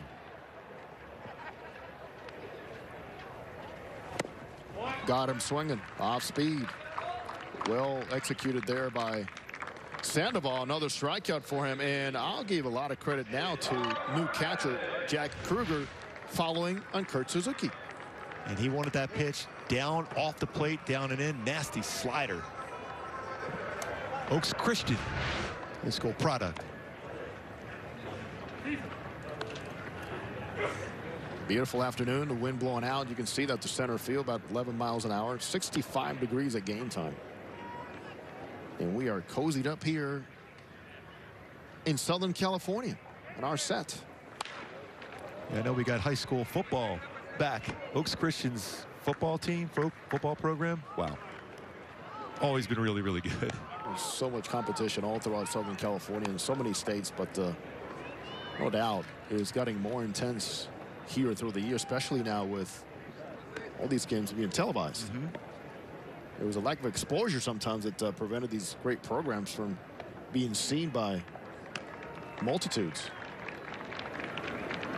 Cesar Hernandez now from the right side after a swing to the right side foul. He takes a fastball up. It's good velocity on the fastball, elevated the four-seam fastball. Again, this game's slated for 7.5 innings. As has been the norm here throughout this early part of spring training. There it was. He backed up with a fastball with another fastball. And you could tell by the take, he was not ready for a fastball there. He was looking by his hands. Hernandez, he was thinking, okay, he was looking away, but he was beat on a fastball in. Just a little bit off the plate, didn't get the call. So he's a very fine player, and he couldn't surprise you with this power, too. Double RBI in 1 for 2 here today. Oh, that changeup way ahead of that off speed. So that's some really good pitch sequence going. The youngster Kruger behind the plate, Sandoval on the mound. Fastball, fastball, changeup. Now you have a hitter thinking. You have a chance to be able to finish off this inning, no damage done, if you have a quality pitch here now. 2-2 count. Here's the next off speed foul. Check swing. And hustling after it is Sandoval near the line. And just in case that ball rolled back in, he makes a throw to first base. And we know we'll see that before too long at the Big A. When the baseball's rolling down the line, that will always roll back into fair territory. Here it is again. Hernandez might have thought the ball got a piece of him first. And yeah, it looked like it got him in the batter's box. But it's always a good idea, just in case they're not seeing that, to go react and go get that baseball. And that's what a lot of managers and coaches will do. They'll roll baseballs down the lines, whether it's a spring training game or a major league game, to see where the baseball will roll back into fair territory or roll foul. Hernandez with a 2-2 spiked in this one. Nothing Kruger can do about this one. It'll be a wild pitch for Sandoval as Bauers trots over to third base.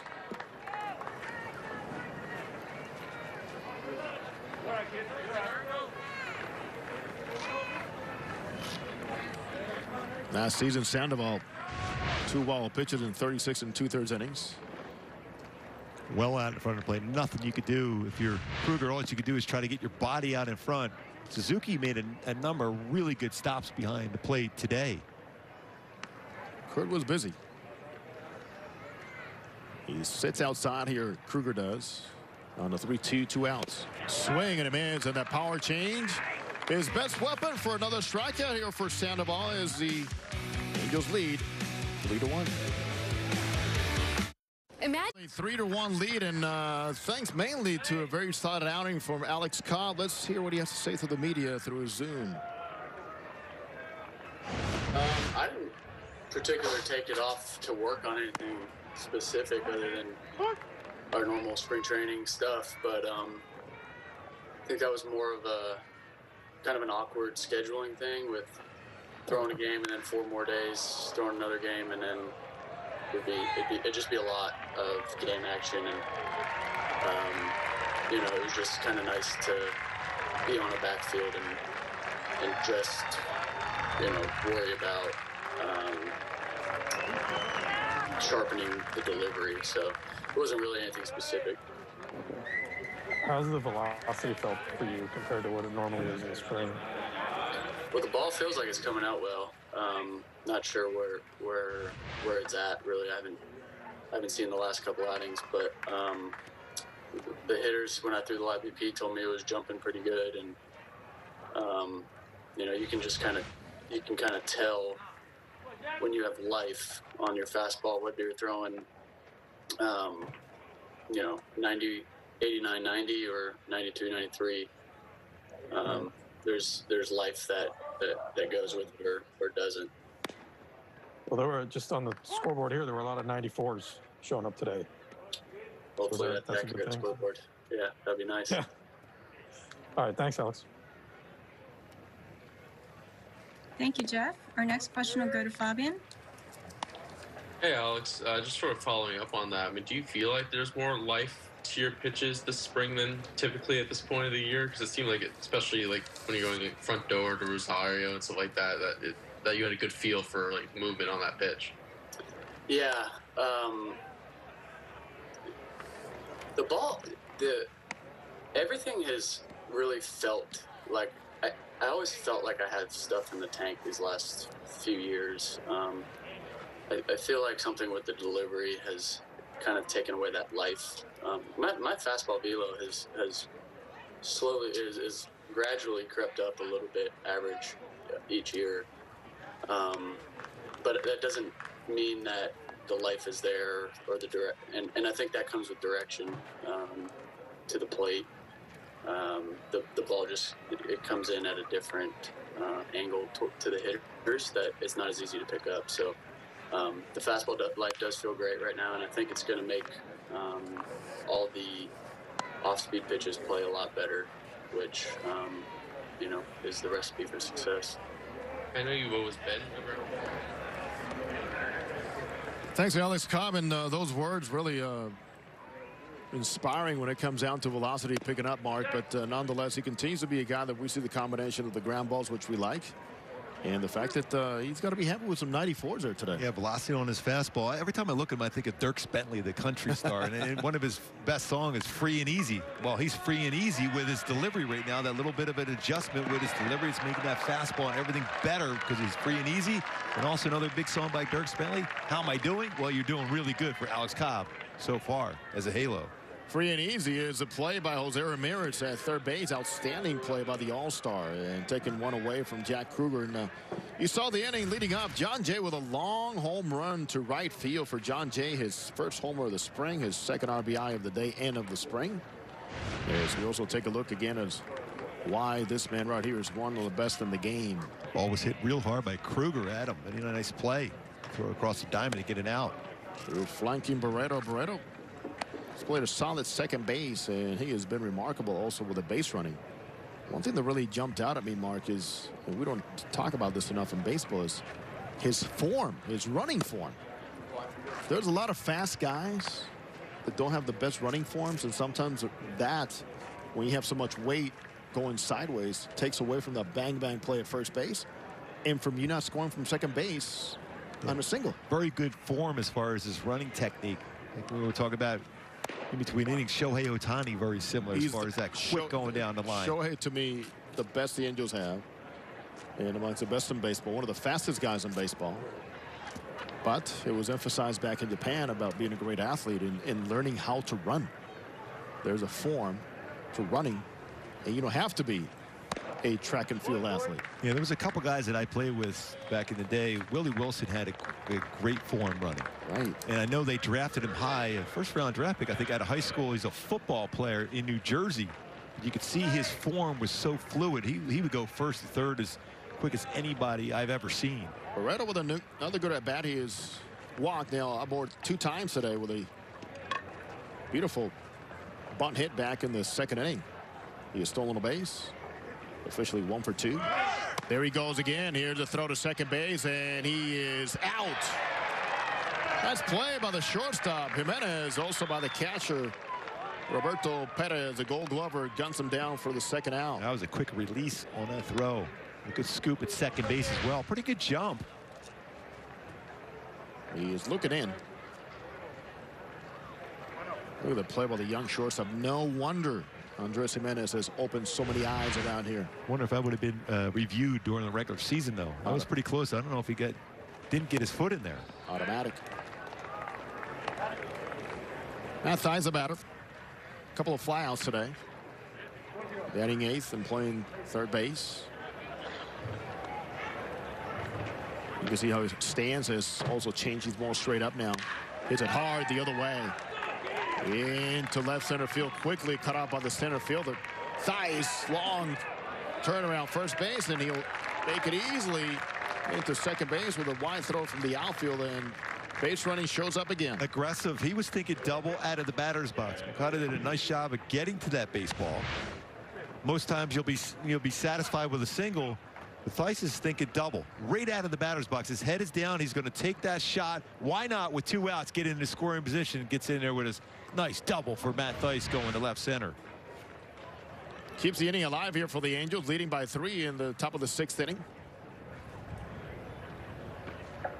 And that brings up Jack Mayfield, who hit the ball very hard last time out. He was robbed on a beautiful play, 3-4-1 play executed by the Indians.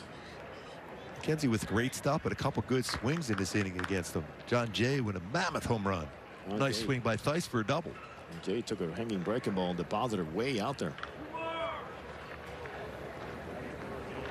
Now Theis at second base, good secondary.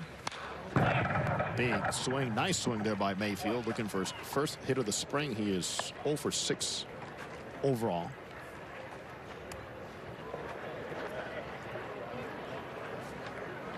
So Quantrill started this ball game for the Indians. He won 3 innings, allowed 4 hits, 3 runs over earned, 2 walks, and 1 strikeout for the kid from Port Hope, Ontario, Canada, in Stanford University. And McKenzie makes another slider disappear. The kid from Brooklyn, New York. He's got some life on that fastball and some sweep away on that slider. What an arm. Wipe out.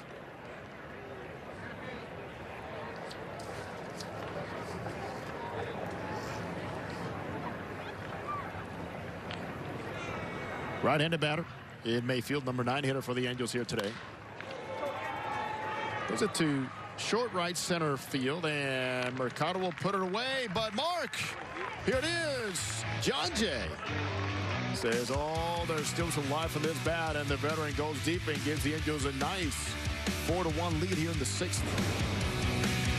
The Angels Baseball Foundation participates in education, food drives, and youth programs all year long.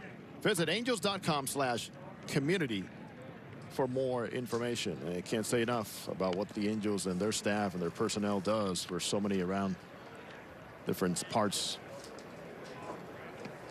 here in Southern California. And especially during the pandemic. Fantastic job and so many outreaches said by the Angels Foundation. As Sandoval delivers a breaking ball, strike 1. Andres Jimenez is the batter. Good-looking young player who was trying to win that job as a shortstop here from day 1 for the Indians. Hits it hard to the first baseman. Nice play by Rojas.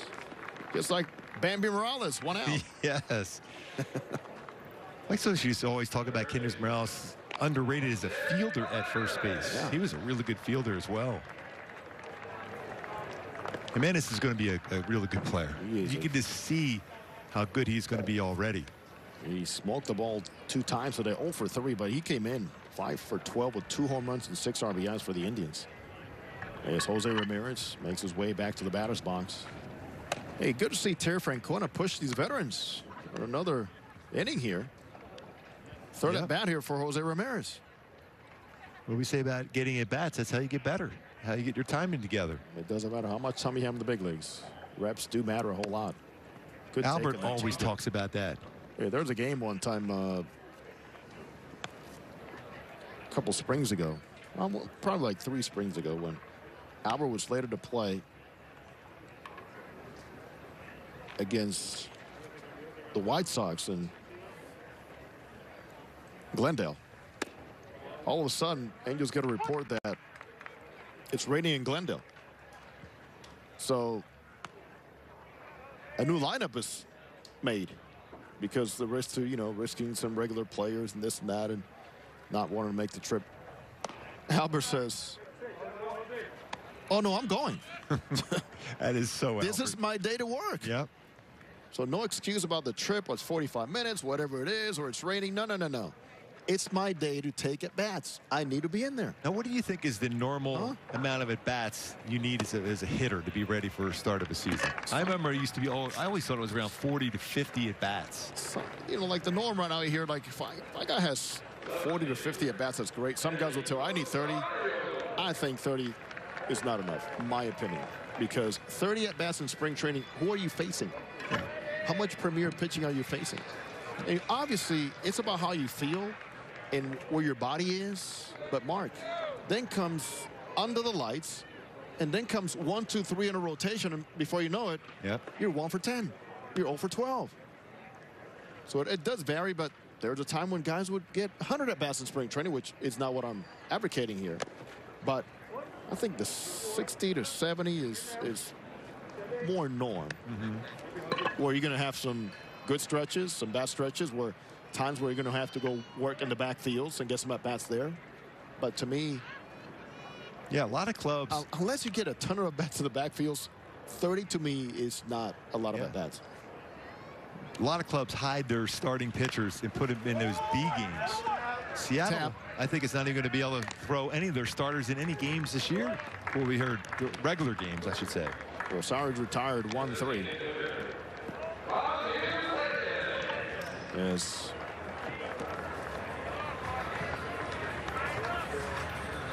Probably see quite a few of the guys back in the lineup tomorrow for the game. Off day yesterday. Jose Ramirez had walked and was replaced by pinch runner Tyler Krieger, who moves over to second base, and now Tapper to the mound by Rosario. Rosario 1 for 3. And Ramirez officially goes 1 for 2. And here's from Mil Reyes. 2 strikeouts today for the big righty.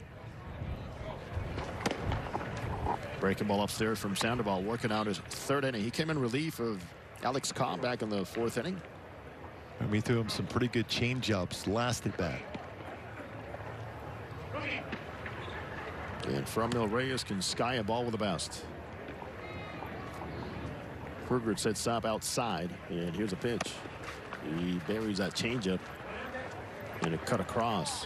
Whenever you see a changeup cut in that direction towards the righty, that means you're cutting across your body. You're not out in front with that pitch. Like we showed in that earlier today, the baseball coming off your fingertips. That's what you want. But when you're cutting across your body, that doesn't allow that same type of reaction to the pitch, especially a changeup. Some guys say yanked the pitch across. It's a dangerous pitch here. 2-0 on Reyes. Swing and a miss. Yeah, he was sitting fastball, wasn't he? Oh, dangerous pitch and well executed there by Sandoval. Impressive. He's sitting fastball, and he throws him a great changeup instead. Under control changeup. Angels leading by 3. They've had the lead all throughout this ball game. That was a late swing, perhaps a guessing swing. Left side, 2-2 now for Reyes. I'm looking at some at-bats so far for the Angels hitters. Joe Adell with 14 plate appearances. Bats. You're going to see the youngsters with a lot of ABs right now. Not a lot of at-bats, plate appearances for the regulars yet. But you'll see that as you progress, maybe even starting as of tomorrow. And I understand where guys don't want to leave the best in spring training, but it's about preparing to compete once the season begins and avoiding slow starts. Hit the other way. Well positioned is Rojas. He scoops it up, juggles it, and puts him away. Joe Madden in his magic in position and gets the job done. Blame him for revolutionizing the defensive schemes we see throughout baseball now as we welcome you back to our set. But Joe Madden pretty much is the guy that said, 4 outfielders, I'll try that. The shift, I'll try that. Look at that last play and how Rojas and where Rojas was. Off the bat, I'm thinking, oh, that's going to be a base hit. Look at this. The Rojas, well, he's playing second base. How far over he is. He's got to have a lot of trust in his ability to get back to that bag and beat Reyes to the bag on that ground ball. But what a play that was. How far he was over to make that play. As a hitter, you got to feel that you got a base hit on that one. Do you see Sandoval? Yeah, he's like, he's heading to the dugout. Yes. You know, you're saying as a pitcher, oh, that's an easy 4-3. Wait a minute. Yeah. Ooh. But you're forcing hitters when you see that kind of a shift in the infield, and a lot of hitters have not adjusted that. They try to hit through it instead of letting the baseball get a little bit deeper and try to go the other way. But nice job by Joe Madden setting up that defense to be able to make that play. Well, Joe Madden was the first manager I ever saw put a shift on Mike Trout, and that was when he was with the Rays. And he said, you know what, Mike Trout, you don't hit ground balls to second base. Why do I have a second baseman standing there? Yeah, he's got real good power right center field in the air, but you don't see him hit many baseballs on the ground. Now, Albert Pujols, we saw a lot of shifts against him over the last couple of years, but Albert has gone that way for ground balls, base hits that way. And Albert's been one that's lost a lot of at-bats, not at-bats, a lot of hits in the last, 10 years because of the shift. Yeah. And, there's been talk about getting rid of it. And it's up to the hitters to adjust, right? Absolutely right. How about guys coming down from the minor leagues as we see Brennan Lund here hitting for the first time. He took over Luis Rengifo leading off against a new pitcher, Oliver Perez. Been around a long, long time. Always a difficult at bat, especially for a left-handed batter against him because it's thrown across his body and hides the baseball well. Good old veteran. Always welcome by managers because of his presence, his personality, very colorful guy. And look where he ends up after he delivers the baseball. He can almost go over and shake the hand of the first baseman. yeah, that hair's gotten yeah, he's been around a while. A little whiter as That's a veteran. pass. That's a veteran. Yeah, 39 years old from Culiacan, Mexico. Dropping down and taking care of Lund for out number 1 here in the Angels' 7th. Scheduled again for 7.5 innings here this afternoon. That's a tough at bat for a young left-handed batter against Perez. Changes defensively. We'll take you through those. As Joe Adell makes his way to the batter's box, he replaced Juan Lagares. Lagares 1 for 3 today. Tyler Freeman now at second base. Adell with an 0-1 count, right-handed batter. Brian Rocchio is now a shortstop for Jimenez. 1-1 for Joe Adell. Perez was calling that a strike himself. He's going, yes.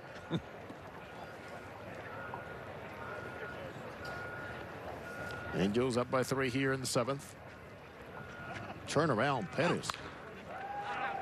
Good swing there by Joe Adell. Louis Tiant. Yeah. By the way, Hall of Famer, by the way. Should be a Hall of Famer. This might be. To me, no doubt. Yep. Just figured I'd get that one in there randomly. You, me, and many others. What about Luis Tiant?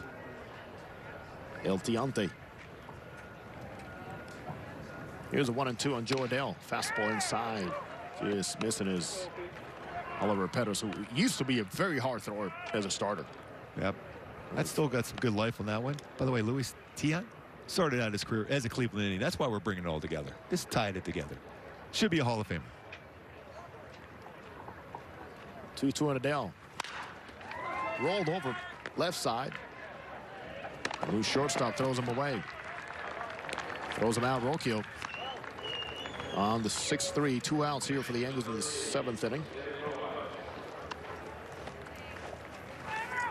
That brings up Jose Rojas. Grounded out to the shortstop first time up. Came into play for Jared Walsh. Walsh sack fly and a single, 1 for 1. First RBI for Walsh of the spring. The thing we see the Angels have done all throughout the spring, Mark, is they put the ball in play. Slider, strike 1. Perez has been around a long, long time. By the way, Jose, Albert Pujols hit a home run against him in 2002. That's quite a few years ago. You can understand a little bit lighter hair at that point. He was a Padre, a young Padre back in 2002 at 20 years old. Pitchers always love to be able to have somebody bring up the fact he gave up a home run against him too as well. Pitchers like you bring that up? Yeah. Oh, yeah. Hey, every pitcher remembers everybody has ever hit a home run against him. Trust me. Slider away. So, okay. First home run you're allowed in the big leagues. Darrell Evans, second home run. He had a few, so don't feel bad. And then Darrell Evans again. So I had Evans were not real friendly towards me. Nobody on for the Angels, and here's a 2-1 on Rojas. Roll foul right side. Darrell Evans right on top of that play, right? Yes. I remember in Tiger Stadium he had a home run against me as well. That's why I still don't like him.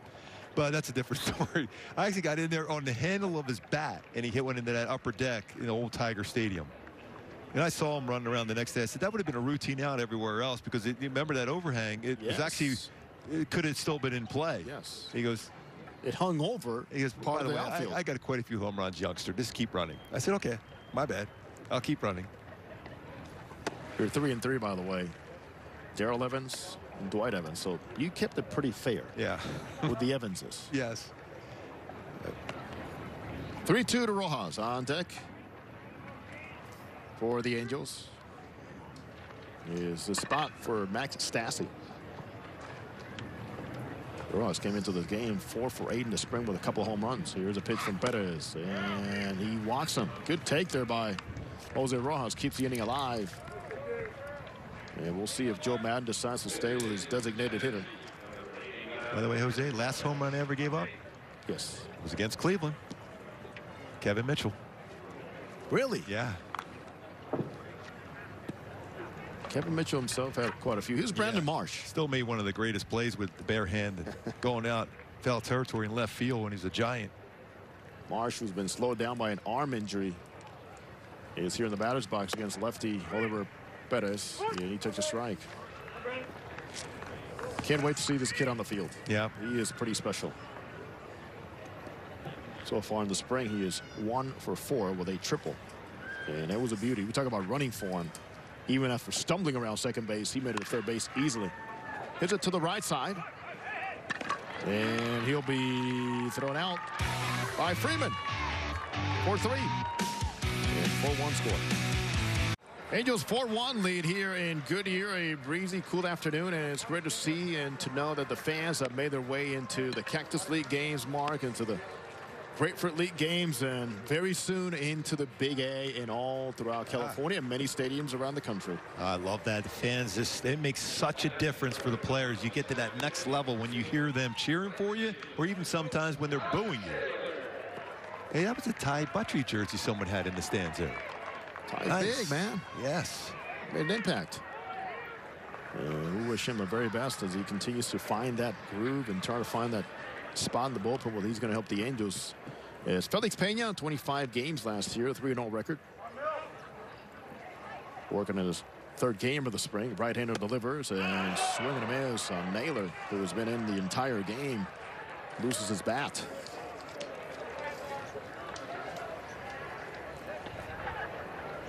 And he might have hit somebody out there past that railing. A concerned look by a few members of the Indians staff and Naylor himself. And I hope they're okay on that one. You're not expecting that at all. So your reaction to think that would possibly happen. Hopefully everybody's okay. Here it is again. Loses the grip and quickly into that dugout. Seems like he's okay. Here's the 0-1 from Felix Pena. Cuts it in, 1-1. Naylor so far is over 2, ground out to the second baseman, flew out to left. He is now 3 for 13 here in the spring, number 6 hitter for the Indians. Pena delivers a nice breaking ball. Nice sweep in action on that one. Yeah, real good curveball and changeup for Felix Pena. Rush up there 94, 95. He has thrown in 2 games and allowed 4 hits, 2 runs earned, 1 walk, 1 strikeout, and he can get himself another K right here Back-to-back changeups. for the first out. He's got himself in real good shape. Lost some weight during the offseason as well. Patrick Sandoval, very solid again for the Angels. He went 3 innings, allowed 2 hits, no runs, and 1 walk for Sandoval and 4 strikeouts. So the Angels pitching with 8 strikeouts here this afternoon. And we're seeing some great off-speed pitches, whether it's the splitter from Alex Cobb. Great changeup today for Patrick Sandoval, and same thing now with Felix Pena. Pena working from the windup. And the right-hander delivers a fastball away that ran out. He is from San Pedro de Macorís in the Dominican Republic. And we got a chance to catch perhaps a little vocal scatter reports from Yes, somebody we with the did. Indians about Pena between innings. on his two-seamer. That perhaps they don't think it's going to break a whole lot or run a whole lot. He will get his fair share of ground balls with his two-seamer. Pena, one of those guys that is quite versatile in his role for the Angels. He's a great swingman. He buries this one way too much. Good job there behind the play by Kruger.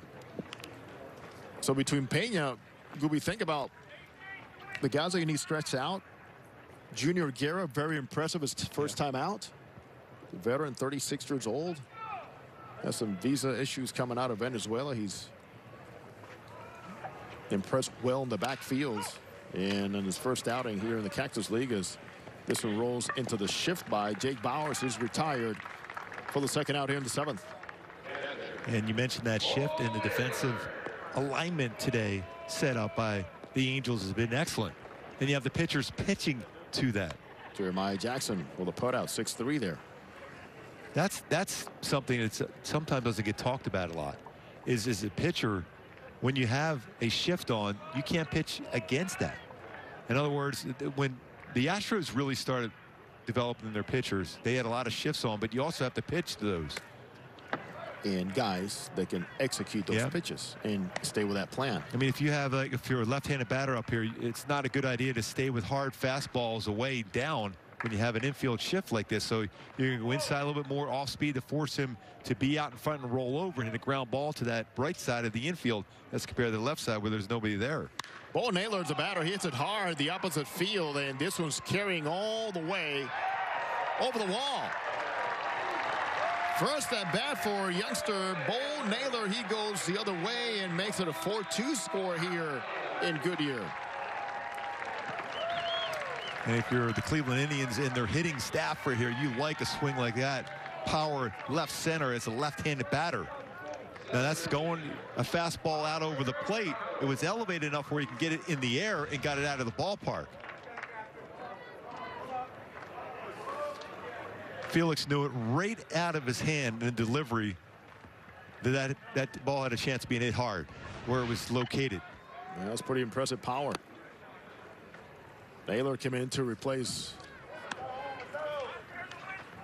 catcher Roberto Perez, and he himself has a home run. Indians came into this ball game hitting .289 as a team, second best in the Cactus League. Angels came in at .272 overall, but the Angels came in with the highest ERA in the Cactus League, 7.05. Last year, Jose, the Angels shifted the 6th most in the American League, 36% of the time. But it's all going back to executing on the mound when you have that defense set up, and it's been very good so far here. Ball hit hard. Backhanded. Jeremiah Jackson across makes it look easy. Nice play by Rojas at first base as they retire Mercado, but the Indians get on the board. 4-2 Angels. Angels 4 runs on 7 hits, no errors. The Indians 2 runs on 5 hits and no errors.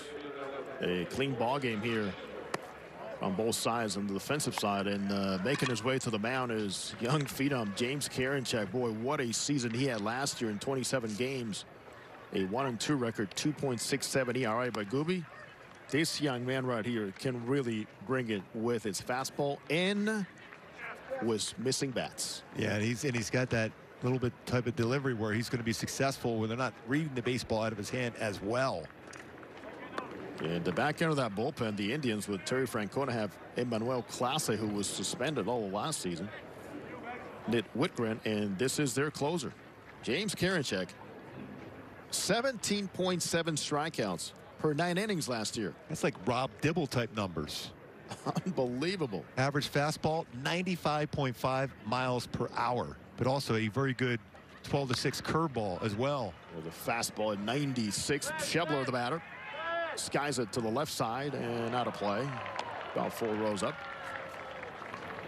Schebler's been swinging a hot bat lately, and he replaces John Jay. John Jay, a sac fly, RBI in the second, ground out, and a home run, his first of the spring for Jay.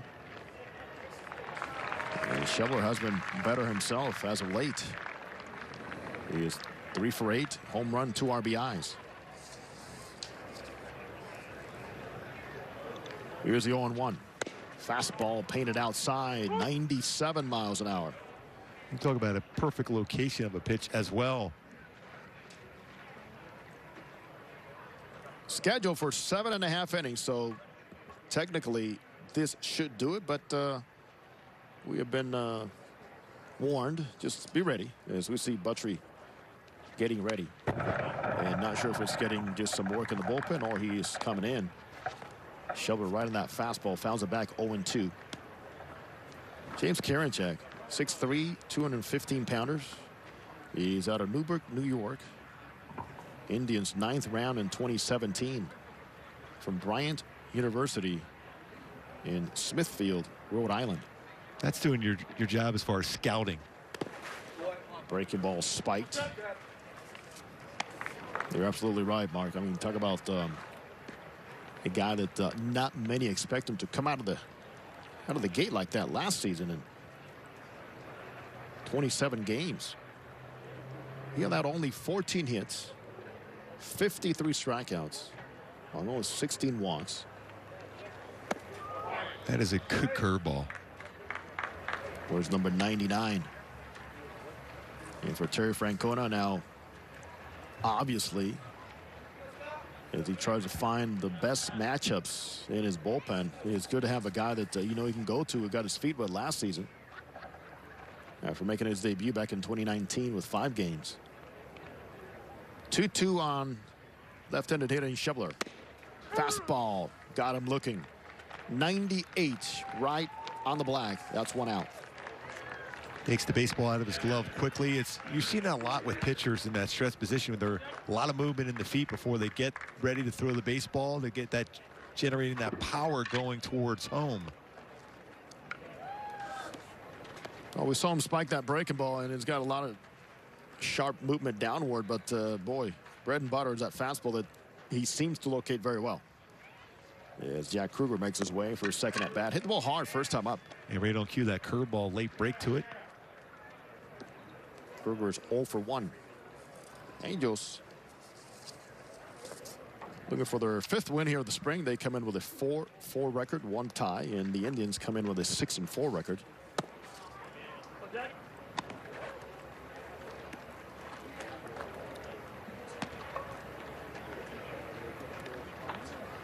A little edge going as he's getting ready to throw the baseball. There's a lot of energy. He's got a lot of people watching, that's for sure. And taking some notes. Breaking ball. Got the zone. That is a late spinning. It's almost one of those breaking balls that you hear the zoom going by. Yes. And a lot of people would always say, well, how do you... Joe Beckwith was a pitcher, I remember, came from the Dodgers with Royals. And I'm not kidding. And you can actually hear that. You can hear the breaking ball. Like, how can you hear this? It's odd to say that, but you can actually hear it breaking through the zone because it's a hard break to it. There it is again. He spikes it on the right side. Naylor, nice play. The young catcher throws him out for out number 2. Yes. Tom Gordon, Flash Gordon had one of those type of curveballs. I stood in the bullpen against Flash Gordon. Let me tell you, you can hear it. Those seams cutting through the air. 2 batters, 2 strikeouts. It's nothing new right there for Karinchak. Unfortunately for the Angels, as Colton Wong will make his way into the batter's box. He came in to play for Franklin Barreto. 17.7 strikeouts per 9 innings. It's that would be about 2 months for me. 17 strikeouts. Pardon me. Kean Wong, his brother. Colton now with the Brewers. Gold Glove second baseman. And here's Kean, the young Angels infielder.